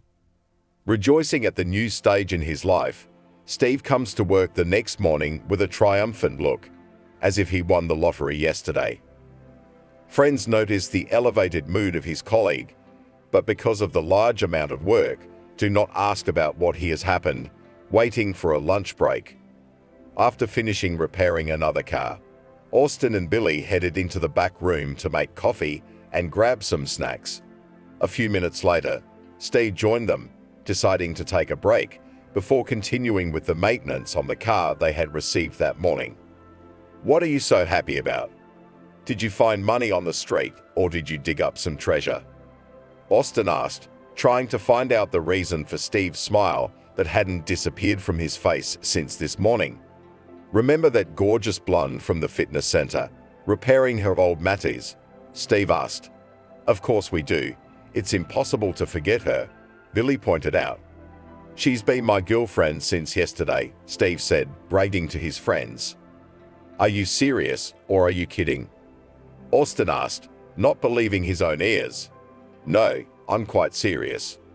She and I have been on several dates, and last night I proposed to her, Steve replied. Maybe you dreamed it, Billy asked, deciding to play a little joke on his colleague. You don't believe me? I can bring her over to get to know her better, Steve replied, a little perturbed by his friend's distrust. We believe you and congratulations, because you managed to get one of the most beautiful girls. The main thing is not to miss your luck. There will be no second chance, answered Austin, supporting his friend. By the way, since you're not lonely now, why don't we go to the country house in pairs this weekend? The ladies would get acquainted, socialize, and we wouldn't be so bored, Billy suggested. Why not? I just need to discuss the matter with Maddie, and if she doesn't mind, we can go to the same cabin as last time, agreed Steve, hoping that his girlfriend would also agree to spend the weekend in the fresh air. In the evening, he waits for Maddie from work and, deciding to take a walk in the park, tries to ask about the weekend, fearing to get a rejection. The girl notices that the guy is worried and frankly nervous, as if he wants to talk about something, but does not know where to start. Deciding to push him into a dialogue, Maddie decides to be the first to ask about what's troubling Steve. Is something wrong? You're a little jumpy today, the girl said. No, nothing's wrong. Just some friends suggested a weekend trip out of town, and I don't know how to tell you about it. What's the big deal? It's a great idea because you need to spend time with them as well as me. No, you don't understand. They want us to go to the countryside as a couple, Steve replied, explaining why he was so nervous. And you were nervous about that? I don't mind, because they are your friends and sooner or later I'd have to meet them, the girl answered coldly. Do you really think so? Surprised asked the guy, assuming that he would have to persuade Maddie for a long time. Of course, how could it be otherwise? I will gladly keep you company, and I'm sure we will have a good time. Hearing these words, Steve hugged and kissed the girl, because she is not only insanely beautiful, but also wise. Having seen Maddie home, Steve called Billy and Austin back, informing them that everything was in order and the cabin could be booked. Meanwhile, the girl went up to her house and, realizing that she wouldn't be home that weekend, decided to talk to her parents, giving them a heads up. I need to talk to you about something, said the girl when she saw her father and mother in the kitchen. What do you want to talk about? The father asked. I want to go to the country this weekend to relax a little. That's a good idea. We want to get away too, the mother said. No, I want to go with my boyfriend, replied Maddie. What? You have a boyfriend? Dad was surprised. Yes, I just didn't want to talk about it right away, since we just started dating, replied the girl. Who is he? What does he do? Is he from a good family? Mom asked, trying to find out more about her daughter's new boyfriend. He works as a mechanic in a car repair shop. I can't say anything else, as I don't know his parents. A mechanic? Shouldn't you have found someone better? The father asked indignantly.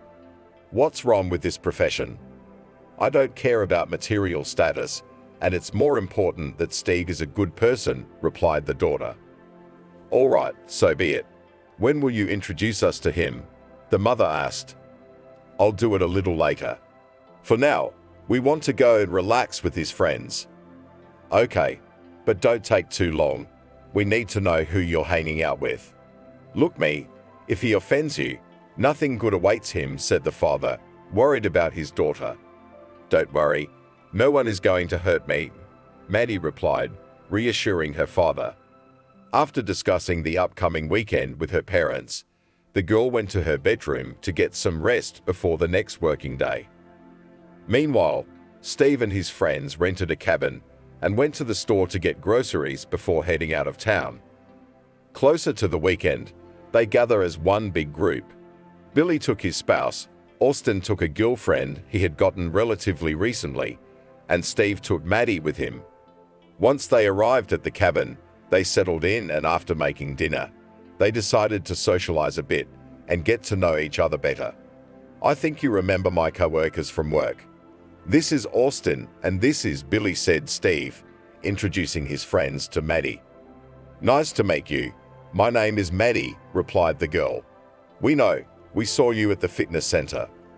Austin is me, and this is my lovely Noria, said one of the men, introducing his girlfriend. As you can guess, my name is Billy, and this is my wife Hannah, the other one added. Pleased to meet you all, replied Billy's wife, having gotten to know both his colleagues and their girlfriends. As they continued chatting, they got to know each other better, and while the men went fishing, the women got busy preparing dinner. After making everything they needed, they went out for a walk, and when they saw it was getting dark, they called the men into the house. Steve and his friends were in no hurry to return, as they got into fishing and knelt at the bathhouse to relax a bit. Forgetting about the girls, they took a bottle of white water and sat in the steam room, enjoying the peace and quiet. Meanwhile, the girls were left alone in the house and, taking out a bottle of wine, also decided to socialize, discussing men.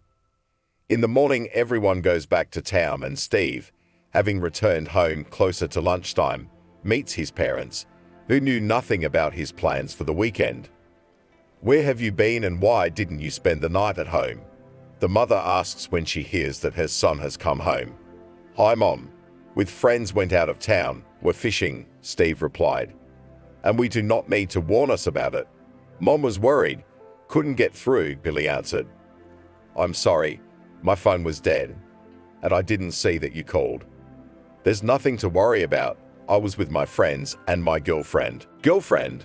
You didn't mention you were seeing someone. My mother was surprised. Well, you wanted me to grow up and be my own man. First a job, now a girlfriend. Everything is exactly as you dreamed, answered Steve. Well done, son. Finally you start to please us with your mother, replied the father, happy that his son took the mind and started to do the right thing. Who is she? When will you introduce us to her? Mom asked. Her name is Maddie. She works as a fitness trainer at the new sports center. I promise I'll introduce you soon, Steve replied, reassuring his parents. As he continued to see Maddie and work at the auto shop, Steve quickly forgot about his mother's promise, concentrating fully on local problems and tasks. Diligently repairing cars, Steve has caused astonishment to John, who recently considered him an unpromising slacker, unable to take responsibility for his actions. In his spare time, Steve does not forget about the girl, spoiling Maddie not only with his attention, but also with modest gifts, confirming his serious attitude to her. 3 months have passed since the moment when Steve promised his parents to introduce them to Maddie, and his mother, having started to worry, reminded him about it again.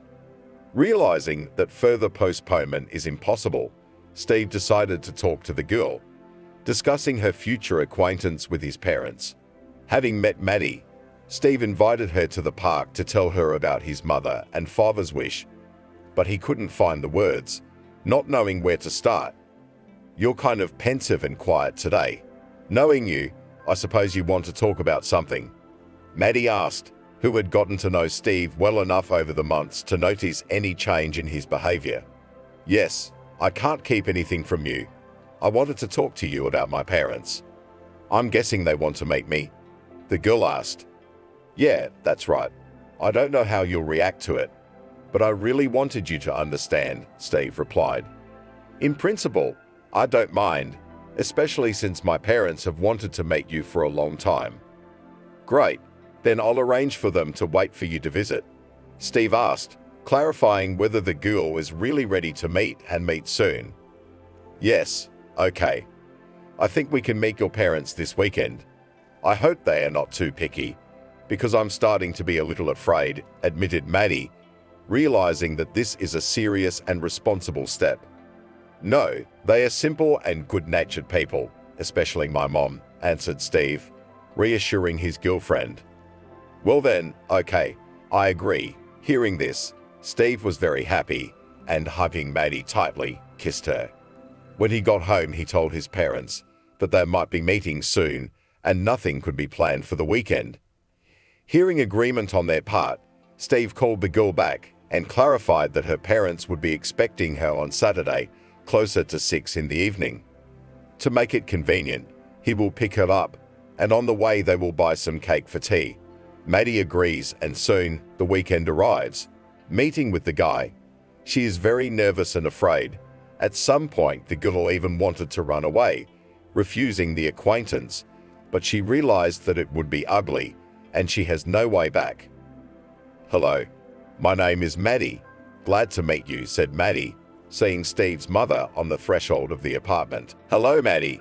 My name is Kathy, and this is my husband, Billy," the woman replied, pointing to a man standing a couple of meters away from her. "Good afternoon. I'm glad Steve finally had the courage to bring you into our home. Come in, make yourself at home," replied her father, who smiled at the charming girl. "Father is happy, don't worry," Steve whispered in Maddie's ear, noticing that her father liked her a lot. "Come in, we'll have tea," answered the mother, and leaving the children to their father, ran to the kitchen to finish preparing for dinner. "First wash your hands, and then to the kitchen," added the father, and, embarrassed, left after his wife. "You see, my parents are not as scary as you might think," Steve said humorously, trying to lighten the mood a little.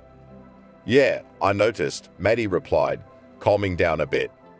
After washing their hands and looking in the mirror, Maddie and Steve also went into the kitchen to talk to their parents and eat dinner with their family.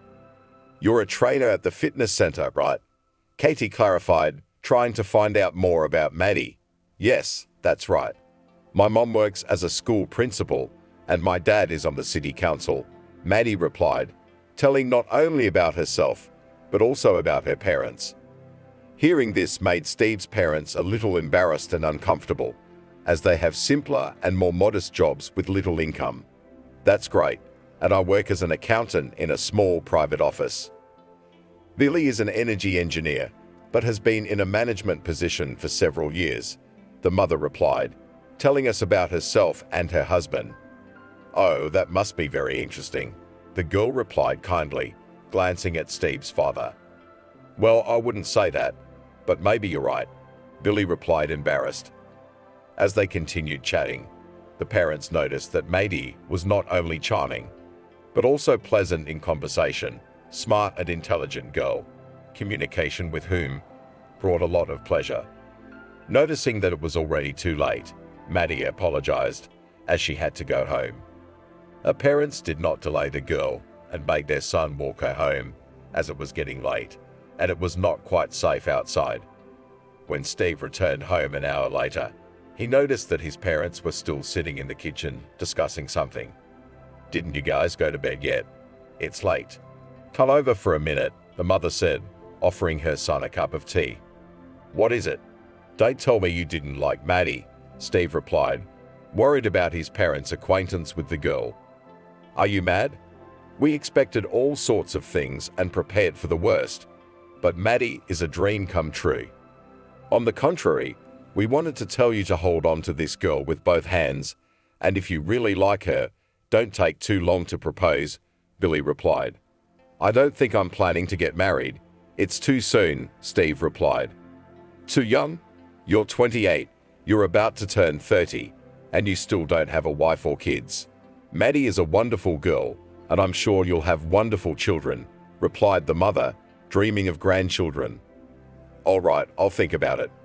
"Glad that you like her," replied the son, and realizing that it was too late, went to his room. After meeting Steve's parents, several more months pass. During this time, the couple continued their relationship, getting to know each other better and better. Each date was special and romantic because Steve was very attentive to his favorite girl, driving him crazy. Maddie appreciates the warm attitude to herself and treats the man with reciprocity, doing everything so that he does not regret that he chose her. New Year's Eve is approaching, and Maddie, going to work, hears her parents actively discussing something in the kitchen. It turns out that the mother is not happy that her daughter will not introduce them to her young man and is ready to look for an automobile workshop personally to see the mysterious Steve in person. Realizing that they can't put it off, Maddie walks into the kitchen and reassures her mother informing her that she's ready to introduce them any minute. Really?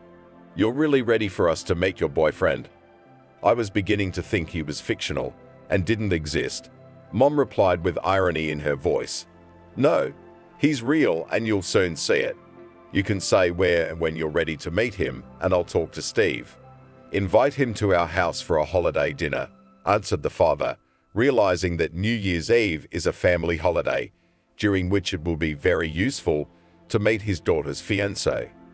Okay, agreed, Maddie replied and left for work.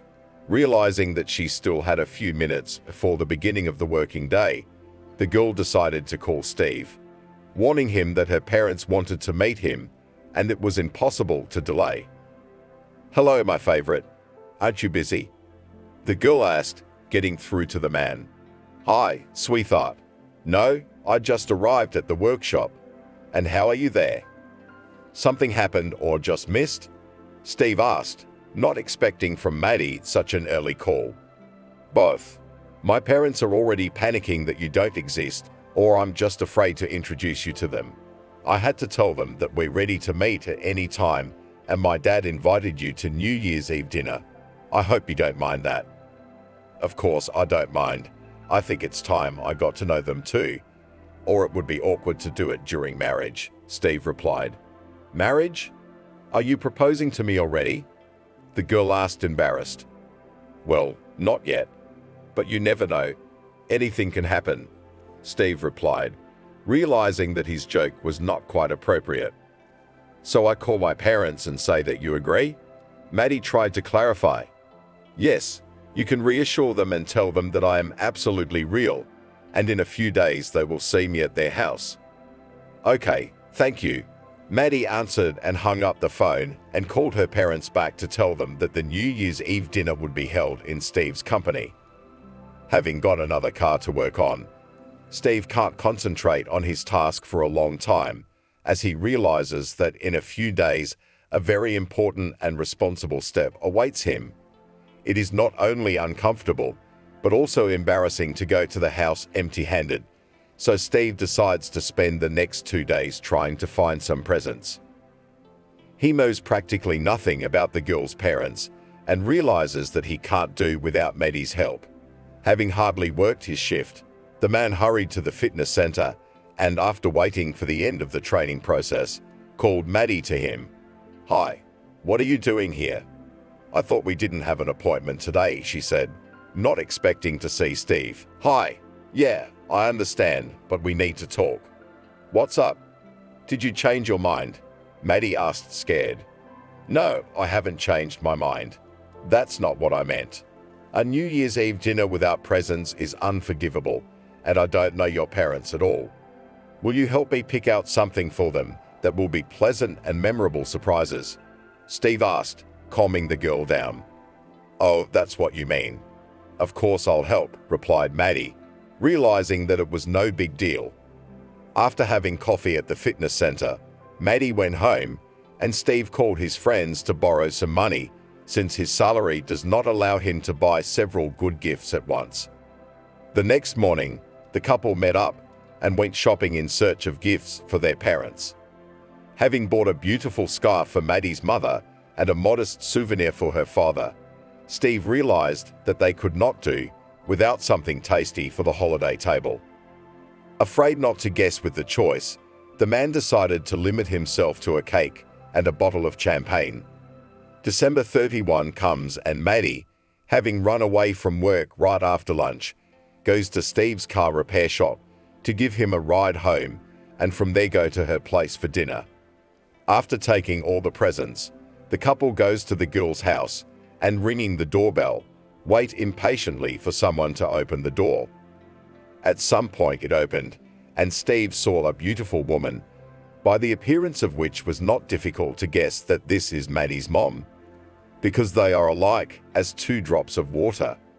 Hello, my name is Steve, very glad to meet you, said the man, handing the woman a cake and a bottle of champagne. Hello, come in, said the girl's mother, letting the couple into the house. Hi, Mom, said Maddie, giving her mom a hug and a kiss on the cheek. My name is Selena, and I'm very happy to meet you too. Maddie has told us so much about you that we were beginning to doubt that the guy really existed. I hope now there is no doubt that I am real," asked Steve. No, I'm sure my daughter has excellent taste," Selena replied, complimenting her daughter's lover. "Well, hello, Steve. My name is Mickey," said a man who came out of the bedroom and shook Steve's hand. "Hello, nice to meet you. I hope I'm not interrupting the party." "No, you're just in time. I have everything ready," answered his mother and ran into the kitchen to set the table. "So you're a car mechanic, right?" Mickey asked, left alone with his daughter's man. "Yes, I work at a shop near John's," Steve replied. "And to Pob's. I know him, he's a good guy," replied the man who had crossed paths with the service station owner many times and even asked him for help. "Yes, good, but sometimes too strict," replied Steve, remembering the first months of work in the workshop. "There is that, but I'm sure it was all business. Shall we have a drink while the ladies are having a celebratory dinner?" "Yes, we could," Steve replied with a twinkle in his eye. Mickey didn't like this reaction so much, but he didn't say anything because today was a holiday and the desire to drink was welcome. After sitting and chatting in the living room for a while, the men heard the women calling them to the table. Gathering in the kitchen, the family continued to communicate and get acquainted with the man of the daughter, learning more and more interesting things about him. With the chimes striking, they not only congratulated each other on the new year, but also gave memorable gifts. Selena and Mickey were pleasantly surprised by Steve's attention, but even more they were conquered by the fact that he guessed with the gifts, giving really useful and necessary things for them. Steve was also happy about it, realizing that he had earned a little plus for himself and would be able to leak a good impression of himself. Celebrating New Year's Eve, Steve and Maddie decided to take a little walk and go to the city center to watch the festive fireworks. The parents did not object, realizing that young people need to have fun and have fun. After going downtown, the couple discussed meeting Maddie's parents and concluded that everything went better than one might expect. Upon returning home, Maddie tried to talk to her parents and, according to her mother, was able to ascertain that she really liked Steve. Her father isn't happy with everything, but he's perpetually grouchy and not happy with much in life in general, so her mother advises her to ignore what he has to say. A couple of weeks later, Maddie is preparing to celebrate her 25th birthday and decides to book a table at a cafe, gathering work colleagues and acquaintances. Realizing that Steve might be uncomfortable around strangers, Maddie suggests that he invite Austin and Billy, especially since she has become friends with their other halves Maria and Anna. Steve is overjoyed by this news, and after waiting for his lunch break, he tells his friends about it, causing a storm of positive emotions. Realizing that the number of guests began to increase, Maddie called back to the cafe and ordered not just a table, but a small room where they could have fun without paying attention to other visitors. Meeting at the cafe, Austin, Maria, Billy and Anna congratulate the girl on her birthday by giving her presents.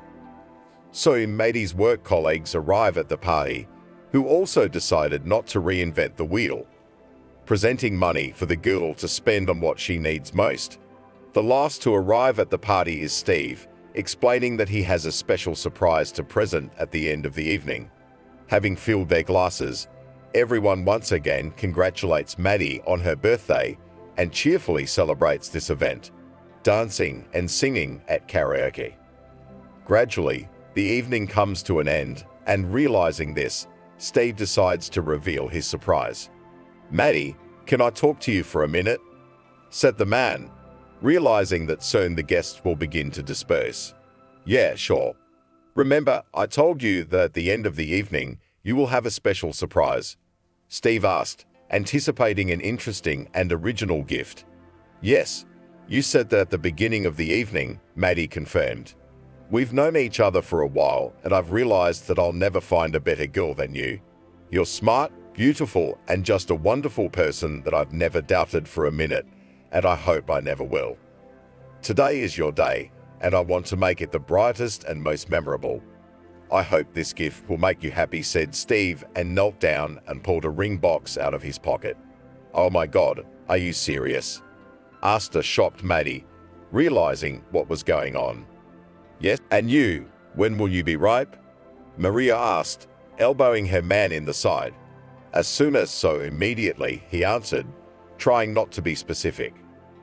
"Fill your glasses," she said. "Yes," said Billy, realizing that Austin had to be rescued and his girlfriend's attention diverted. Gradually, the birthday celebration turned into a proposal celebration that lasted about another hour. Realizing that it was too late, the couple left the cafe and Steve took his favorite girl home. The next morning, he waited for Maddie at the entrance with a bouquet of flowers. As in the evening, they agreed that they would not delay the marriage in a long box and will go to the registry office to apply and decide on the date. Meeting Maddie, Steve and his girlfriend hit the promise they made to each other the night before. Back home, Steve tells his parents that he has proposed, and this morning, he and Maddie have already applied to the registry office. Mother and father are truly happy because their son has chosen a wonderful girl and has finally become an adult, independent and able to take responsible male actions. "Mom, Dad, we need to talk," said Maddie, returning home, who also decided to tell her parents about everything. "Yes, daughter, is something wrong?" asked her mother, trying to understand what Maddie wanted to talk about. "Steve proposed to me yesterday, and we applied for the registry office this morning. I hope you're happy." "Yes, my daughter, I'm very happy for you," Selena replied tearfully and hugged her daughter. "Are you in no hurry? Maybe we should meet a little more," asked the father. "What are you starting?" "Stop it. They are happy and love each other," the woman objected to her husband, so that he did not spoil the mood of his daughter with stupid questions. "No, we are not in a hurry. We did it consciously and are ready to become husband and wife," coldly replied Maddie, not giving in to the provocation of her father. "Good girl, everything is right," Selena supported her daughter. Mickey wanted to say something else, but at some point he changed his mind and went out to the entrance to have a smoke to relax a little and not to continue the conversation. When he returned to the apartment a few minutes later, he also congratulated his daughter and wished her to be happy because she really deserved it. In the morning, Maddie left for work, and her father, deciding to keep her mother a little longer, asks her to give him a few minutes for one very important and delicate topic, which he did not talk about yesterday. "You do realize that Steve needs to know about what happened 15 years ago, don't you?" Mickey asked. "Why would he need to know about it? They love each other, what else is needed?" replied his wife, believing that it was not necessary to tell about the past. "I don't agree with you. It is very important and can affect their communication and relationship. Such a secret can lead to scandals, and that's at the very least. Have you considered that such a secret could be the beginning of the downfall of your daughter's family life? Or do you want him to leave her after a few years, discouraging all desire to marry a second time?" continued to insist on his head of the family. "Stop it. Nothing like that will happen. They are doing well, and it is not worth getting involved. I forbid you to talk about what happened then. Forget about that incident and live your life in peace," Selena replied, not wanting to rehash the past. "I can't do that. It's not fair," her husband objected. "Did anyone ask you?" "Silence, if you do not want it to affect our personal lives," rudely replied the wife, trying to protect her daughter and her fiancé from unnecessary information for them. Outraged by his wife's behavior, Mickey said everything he thought and, having scandalized his wife, left the house, slamming the door. After a walk in the fresh air, the man went to a cafe and decided to drink a whitewash to calm down a little and let the situation go, trying not to interfere in his daughter's personal life and not to spoil the upcoming wedding. A couple of days later, Mickey realizes that he as a man and head of the family should not only support his daughter, but also help financially, because her fiancé is not rich, and the wedding should be lavish and memorable. Getting ready for the wedding, Mickey rented an expensive restaurant, allocating money for a cake, a suit for the groom, and an exquisite dress for the bride. Having spent heavily, the man does not count the money, realizing that his daughter deserves to be the happiest. The hustle and bustle and preparations continue, and imperceptibly, the wedding day approaches. Realizing that the wedding is already in a few days, Mickey again gives in to panic because Steve knows nothing about what happened in the distant past. Returning home early, the man decides to have another talk with his wife, discussing an old family secret. He is convinced that it is impossible to hide such a thing, and Selena believes that with the truth her husband can not only destroy the relationship between Maddie and Steve, but also cause his daughter a severe psychological trauma, since she does not know anything. Forget it. I've told you several times not to bring it up again. I don't want our daughter to suffer and cry, said Selena, demanding that her husband continue to keep the secret. If the feelings are serious and Steve really loves our daughter, it will not interfere with their relationship. If it is not and he leaves her, then let it all happen on the eve of the wedding, and not during married life, when Maddie will spend all the best years on someone who does not deserve it, said Mickey, and not seeing in his wife's eyes understanding, left the house again.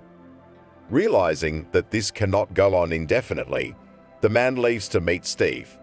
Arriving at the service station, Mickey looks for Steve, and having met his boss, asks John to take him to his future son-in-law. Hi, we need to talk and urgently, says the man, meeting Steve.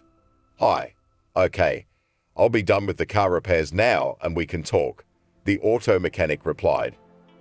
Your shift is over for today. John intervened in the conversation, realizing that Mickey is a serious and solid man who wouldn't come just for fun. Good, then let's meet in 15 minutes at the cafe. I need to take a shower, replied Steve, realizing that he needed to clean himself up, having washed off the dirt and machine oil. Great, I'll meet you at the cafe across the street, Mickey replied, and left the machine shop for the cafe nearby. We need to talk. My wife asked me not to say anything about it, but I realized that it's not right. The man started the conversation. What do you mean? Steve asked with incomprehension. The thing is that 15 years ago, Maddie often went fishing with me. She liked winter fishing the best because I let her run around, played snowballs with her, and took her sledding. Another trip to nature did not bode well, but something happened that I could not have expected. At some point, the ice cracked and Maddie went underwater. I did everything I could to help her, but she was in the icy water for a long time, which affected her health. What's wrong with her? Is she in some kind of trouble? Steve asked fearfully. Yes, she was very cold, and it was affecting her health. As you can imagine, I'm referring primarily to her health as a woman, Mickey admitted. What do you mean? Steve asked incredulously. The fact is that Maddie can't have children. It's my fault, and I've felt guilty about it all my life. My wife asked me never to tell anyone about it, but I realized that you are Maddie's future husband, and you should know the truth. I sincerely hope that this will not affect your family life, because you love each other, continued Maddie's father, realizing that such information could cause shock.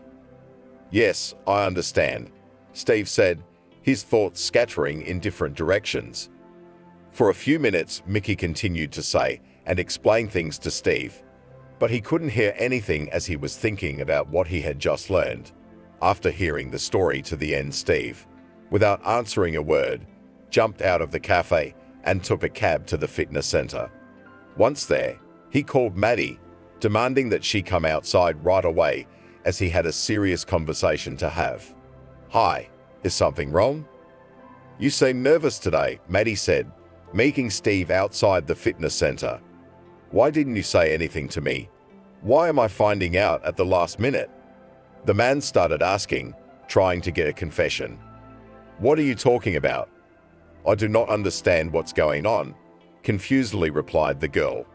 "Don't pretend. I mean that you can't have children," Steve blurted out. "What? Who told you that?" Maddie asked, shocked. "Your father. He told me about your diagnosis, and he thinks it makes me want to marry you." "I'm sorry, but it's over between us," Steve declared, dumping his fiancée on the eve of the wedding. Having said everything, he did not wait for Maddie's answer and left, despite the fact that the girl began to cry, not holding back emotions and grief from what she had been through. Realizing that the workday was continuing and she had been let go for a few minutes, the girl returned to the fitness center and, constantly wiping away her tears, struggled to work the day through to the end. Finishing her last workout, Maddie headed home to talk to her parents and find out if Steve, who was no longer answering her phone calls, was telling the truth. "Hi. Is it true that I can't have children?" Maddie asked from the doorstep when she saw her mother. "Hi, daughter. Who told you that?" asked the mother, not expecting that the girl could know about it. "My father talked to Steve, and when he found out, he left me." "So is it true or not?" continued to ask Maddie, wanting to know the truth. "Yes, daughter, it is indeed true. I'm sorry, we didn't want to tell you about it, because we were afraid it might affect your psyche. 15 years ago, while winter fishing, you fell through the ice and froze to death. It didn't affect your health, you didn't even catch a cold, but it left an irreparable mark on your female health." "I'm sorry," Selena replied, revealing what she had been hiding so carefully all this time. "I'm going to the capital." "I don't want to live here anymore," Maddie said, having discussed the family secret with her mother and decided that she didn't want to cross paths with Steve or his acquaintances. "I understand, but can't we wait for Dad first?" Mom asked. "Okay," Maddie replied, agreeing with her mother. In the evening, the family gathered and discussed what had happened. The father supported his daughter's decision and gave her money for the first time, so that Maddie could start a new life in the capital, and having rented an apartment, could quietly look for an apartment. Having coaxed with Maddie, Steve went to the nearest bar and, determined to forget about everything that happened to him, got drunk. He doesn't come home at night and doesn't show up for work in the morning. Several weeks pass, but no one can find the man because his cell phone is disconnected, and neither at home nor in the car repair shop do not know where he could have disappeared. Realizing that Steve has disappeared, the father once again comes to the workshop to talk to his son's boss and discuss their further plan of action. Thinking that something may have happened to him, John suggests calling the police and writing a report on Steve's disappearance. Hearing this, Austin realizes that the long drunkenness of his work colleague can turn into a real problem, not only for him, but also for those around him. Deciding to save the situation, Austin admits that he took pity on his friend and did not give him away to the chief, since Steve lives in his garage. Talking to Sergei Inokentьevich and John, Austin promises to talk to his friend and bring him home soon. Arriving at his garage, Austin tries once again to talk to his colleague and talk sense into him, as his parents have begun to sound the alarm and are ready to report him to the police if he does not return in the next few days. Deciding not to inconvenience his colleague and partner, Steve thanks Austin for his help and, having sobered up a bit, orders a cab home. Upon arrival, the man tried to quietly and stealthily make his way to his room, but he was unsuccessful as he knocked over everything in his path. "Where have you been?" the mother asked, seeing her son staggering and struggling to stand on his feet. He had been drinking and living in a friend's garage, Steve answered in a calm tone. "Can you explain what happened? We were getting ready for the wedding, and you disappeared. Where's Maddie?" "We can't reach her," Mom continued, trying to figure out what's going on. "Forget about Maddie, she's gone. We broke up with her. I'll do better than her." "What do you mean forget? What happened? Did she dump you?" No, I dumped her. She can't have kids. Why would I want her like that? Steve said, and not wanting to continue the conversation, went to his room to sleep and recover. Being under the constant control and supervision of his parents, Steve was able to pull himself together to get back to work and get on with his life. As time passes, things get worse as Steve continues to abuse alcohol, ignoring his boss and parents. This leads to constant scandals. But everyone is only disappointed in Paul, realizing that no words he hears and does not understand. Addicted to the bottle, the man could not drown out the pain and decided that it would be best to try to find a replacement for Maddie, finding an equally pretty girl. In his spare time, Steve has a promiscuous relationship and changes girls like a glove.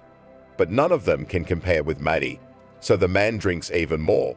Realizing that it is impossible to get results from Steve, John stops trusting the employee and removes him from serious work, making the man an assistant to Austin and Billy again. Having cut Steve's salary in half, John continues to keep him in the car service solely out of respect for his old comrade. The parents don't let up. After waiting for their son to come home from work, they invite him into the kitchen for another talk. "Son, how long will it last? It's been more than a year, and you still do not want to take the mind," tried to get through to Steve's worried mother. "Why are you bothering me? I know how to behave," Steve replied defiantly. "Why are you doing this to your mother? She's worried and wants what's best for you," Billy tried to calm his son down. "Give me a break. I know what's best for me. I don't want to hear or discuss anything," the son replied and left the house, again asking Austin to shelter him in the garage so that no one would interfere with his immoral lifestyle. A few weeks later, Steve returned home again, as he did not have enough money to drink, and his friends did not lend him any more, realizing that no one will return the debt. So several more years pass, during which Steve has not been able to find a girl, at least in something resembling or surpassing Maddie. John got tired of the drunkard and fired him, apologizing to his friend for being tired of his son. Steve wasn't going to look for a job for a while, but his parents insisted that he go for an interview and at least get a job as a security guard at some store. After receiving another rejection, Steve returned home and took a bottle of white water and turned on the news. A few minutes later, he saw a news report with a famous car racer. Oliver talked about his return to the big sport and admitted that one person had helped him in this. It was to this woman, who became his wife, that he decided to dedicate his first victory at the World Championship, which started in the capital. When Oliver introduced his wife, Steve was numb with surprise when he saw Maddie, holding the hands of two babies on the screen, and bit his lip in self-pity. Turning off the TV, he drifted off to sleep, but he couldn't sleep, having spent the most painful night of his life. Barely waiting until morning, Steve mustered up the courage to call Maddie. "Hello. Did you want something?" the woman asked, answering the phone. "Hi. Yes, I'd like to meet," Steve said, not expecting her to answer at all. "Okay, I don't mind. I'll be in the capital for 2 more days, if you want to come and talk," answered Maddie, and distracted by the children, hung up. Thinking that he should apologize for what he did a few years ago, Steve borrowed money from his father and, finding more or less decent clothes, went to the station. Arriving in the capital early in the morning, he called Maddie again to arrange a meeting. A couple hours later, Steve arrived at the agreed place and saw Maddie sitting at the far table. "Hi, good to see you," Steve said. "Hi, let's get to the point. What did you want to talk about?" replied Maddie, who clearly didn't have the time or desire for a long chat. "I wanted to apologize for something I did years ago. Since then, I haven't met any girl who can compare to you, and I realized that I did a huge stupid thing that I still regret. Don't beat yourself up, it's okay. Moreover, your act gave me a new life, and I'm grateful to you for that. At that moment I was broken, because you left me on the eve of the wedding, and it seemed that life gave a crack. I decided to change my surroundings and start my life with a clean slate. So I moved to the capital and never regretted it. It was hard at first, but I managed to get into a sports rehabilitation center where I realized myself as a specialist who is appreciated and respected. A few years ago, I met Oliver, who had survived a terrible accident that left his wife dead and him disabled. Taking him seriously, I did everything I could to get Oliver back on his feet, and in just a year I achieved a positive result. Having attached to me, he confessed his sympathy, and I, having avoided any attention from men for a long time, reciprocated it. It turned out that from his first marriage, he had 2 wonderful kids, whom I loved as my own, and admitted that I could not have children. Oliver was not embarrassed by this, and I became the mother of his sons, wonderful boys who made me happy. But you know what the most important thing is? Matey asked, looking straight into the man's eyes. And what is it? Steve asked in a sad voice, realizing that Maddie met him only out of pity. There was a hormonal disruption in my body, which can be called a miracle. I'm pregnant, and we're about to have another wonderful baby boy. As you can see, a diagnosis is not a judgment, and God alone knows what is in store for each of us.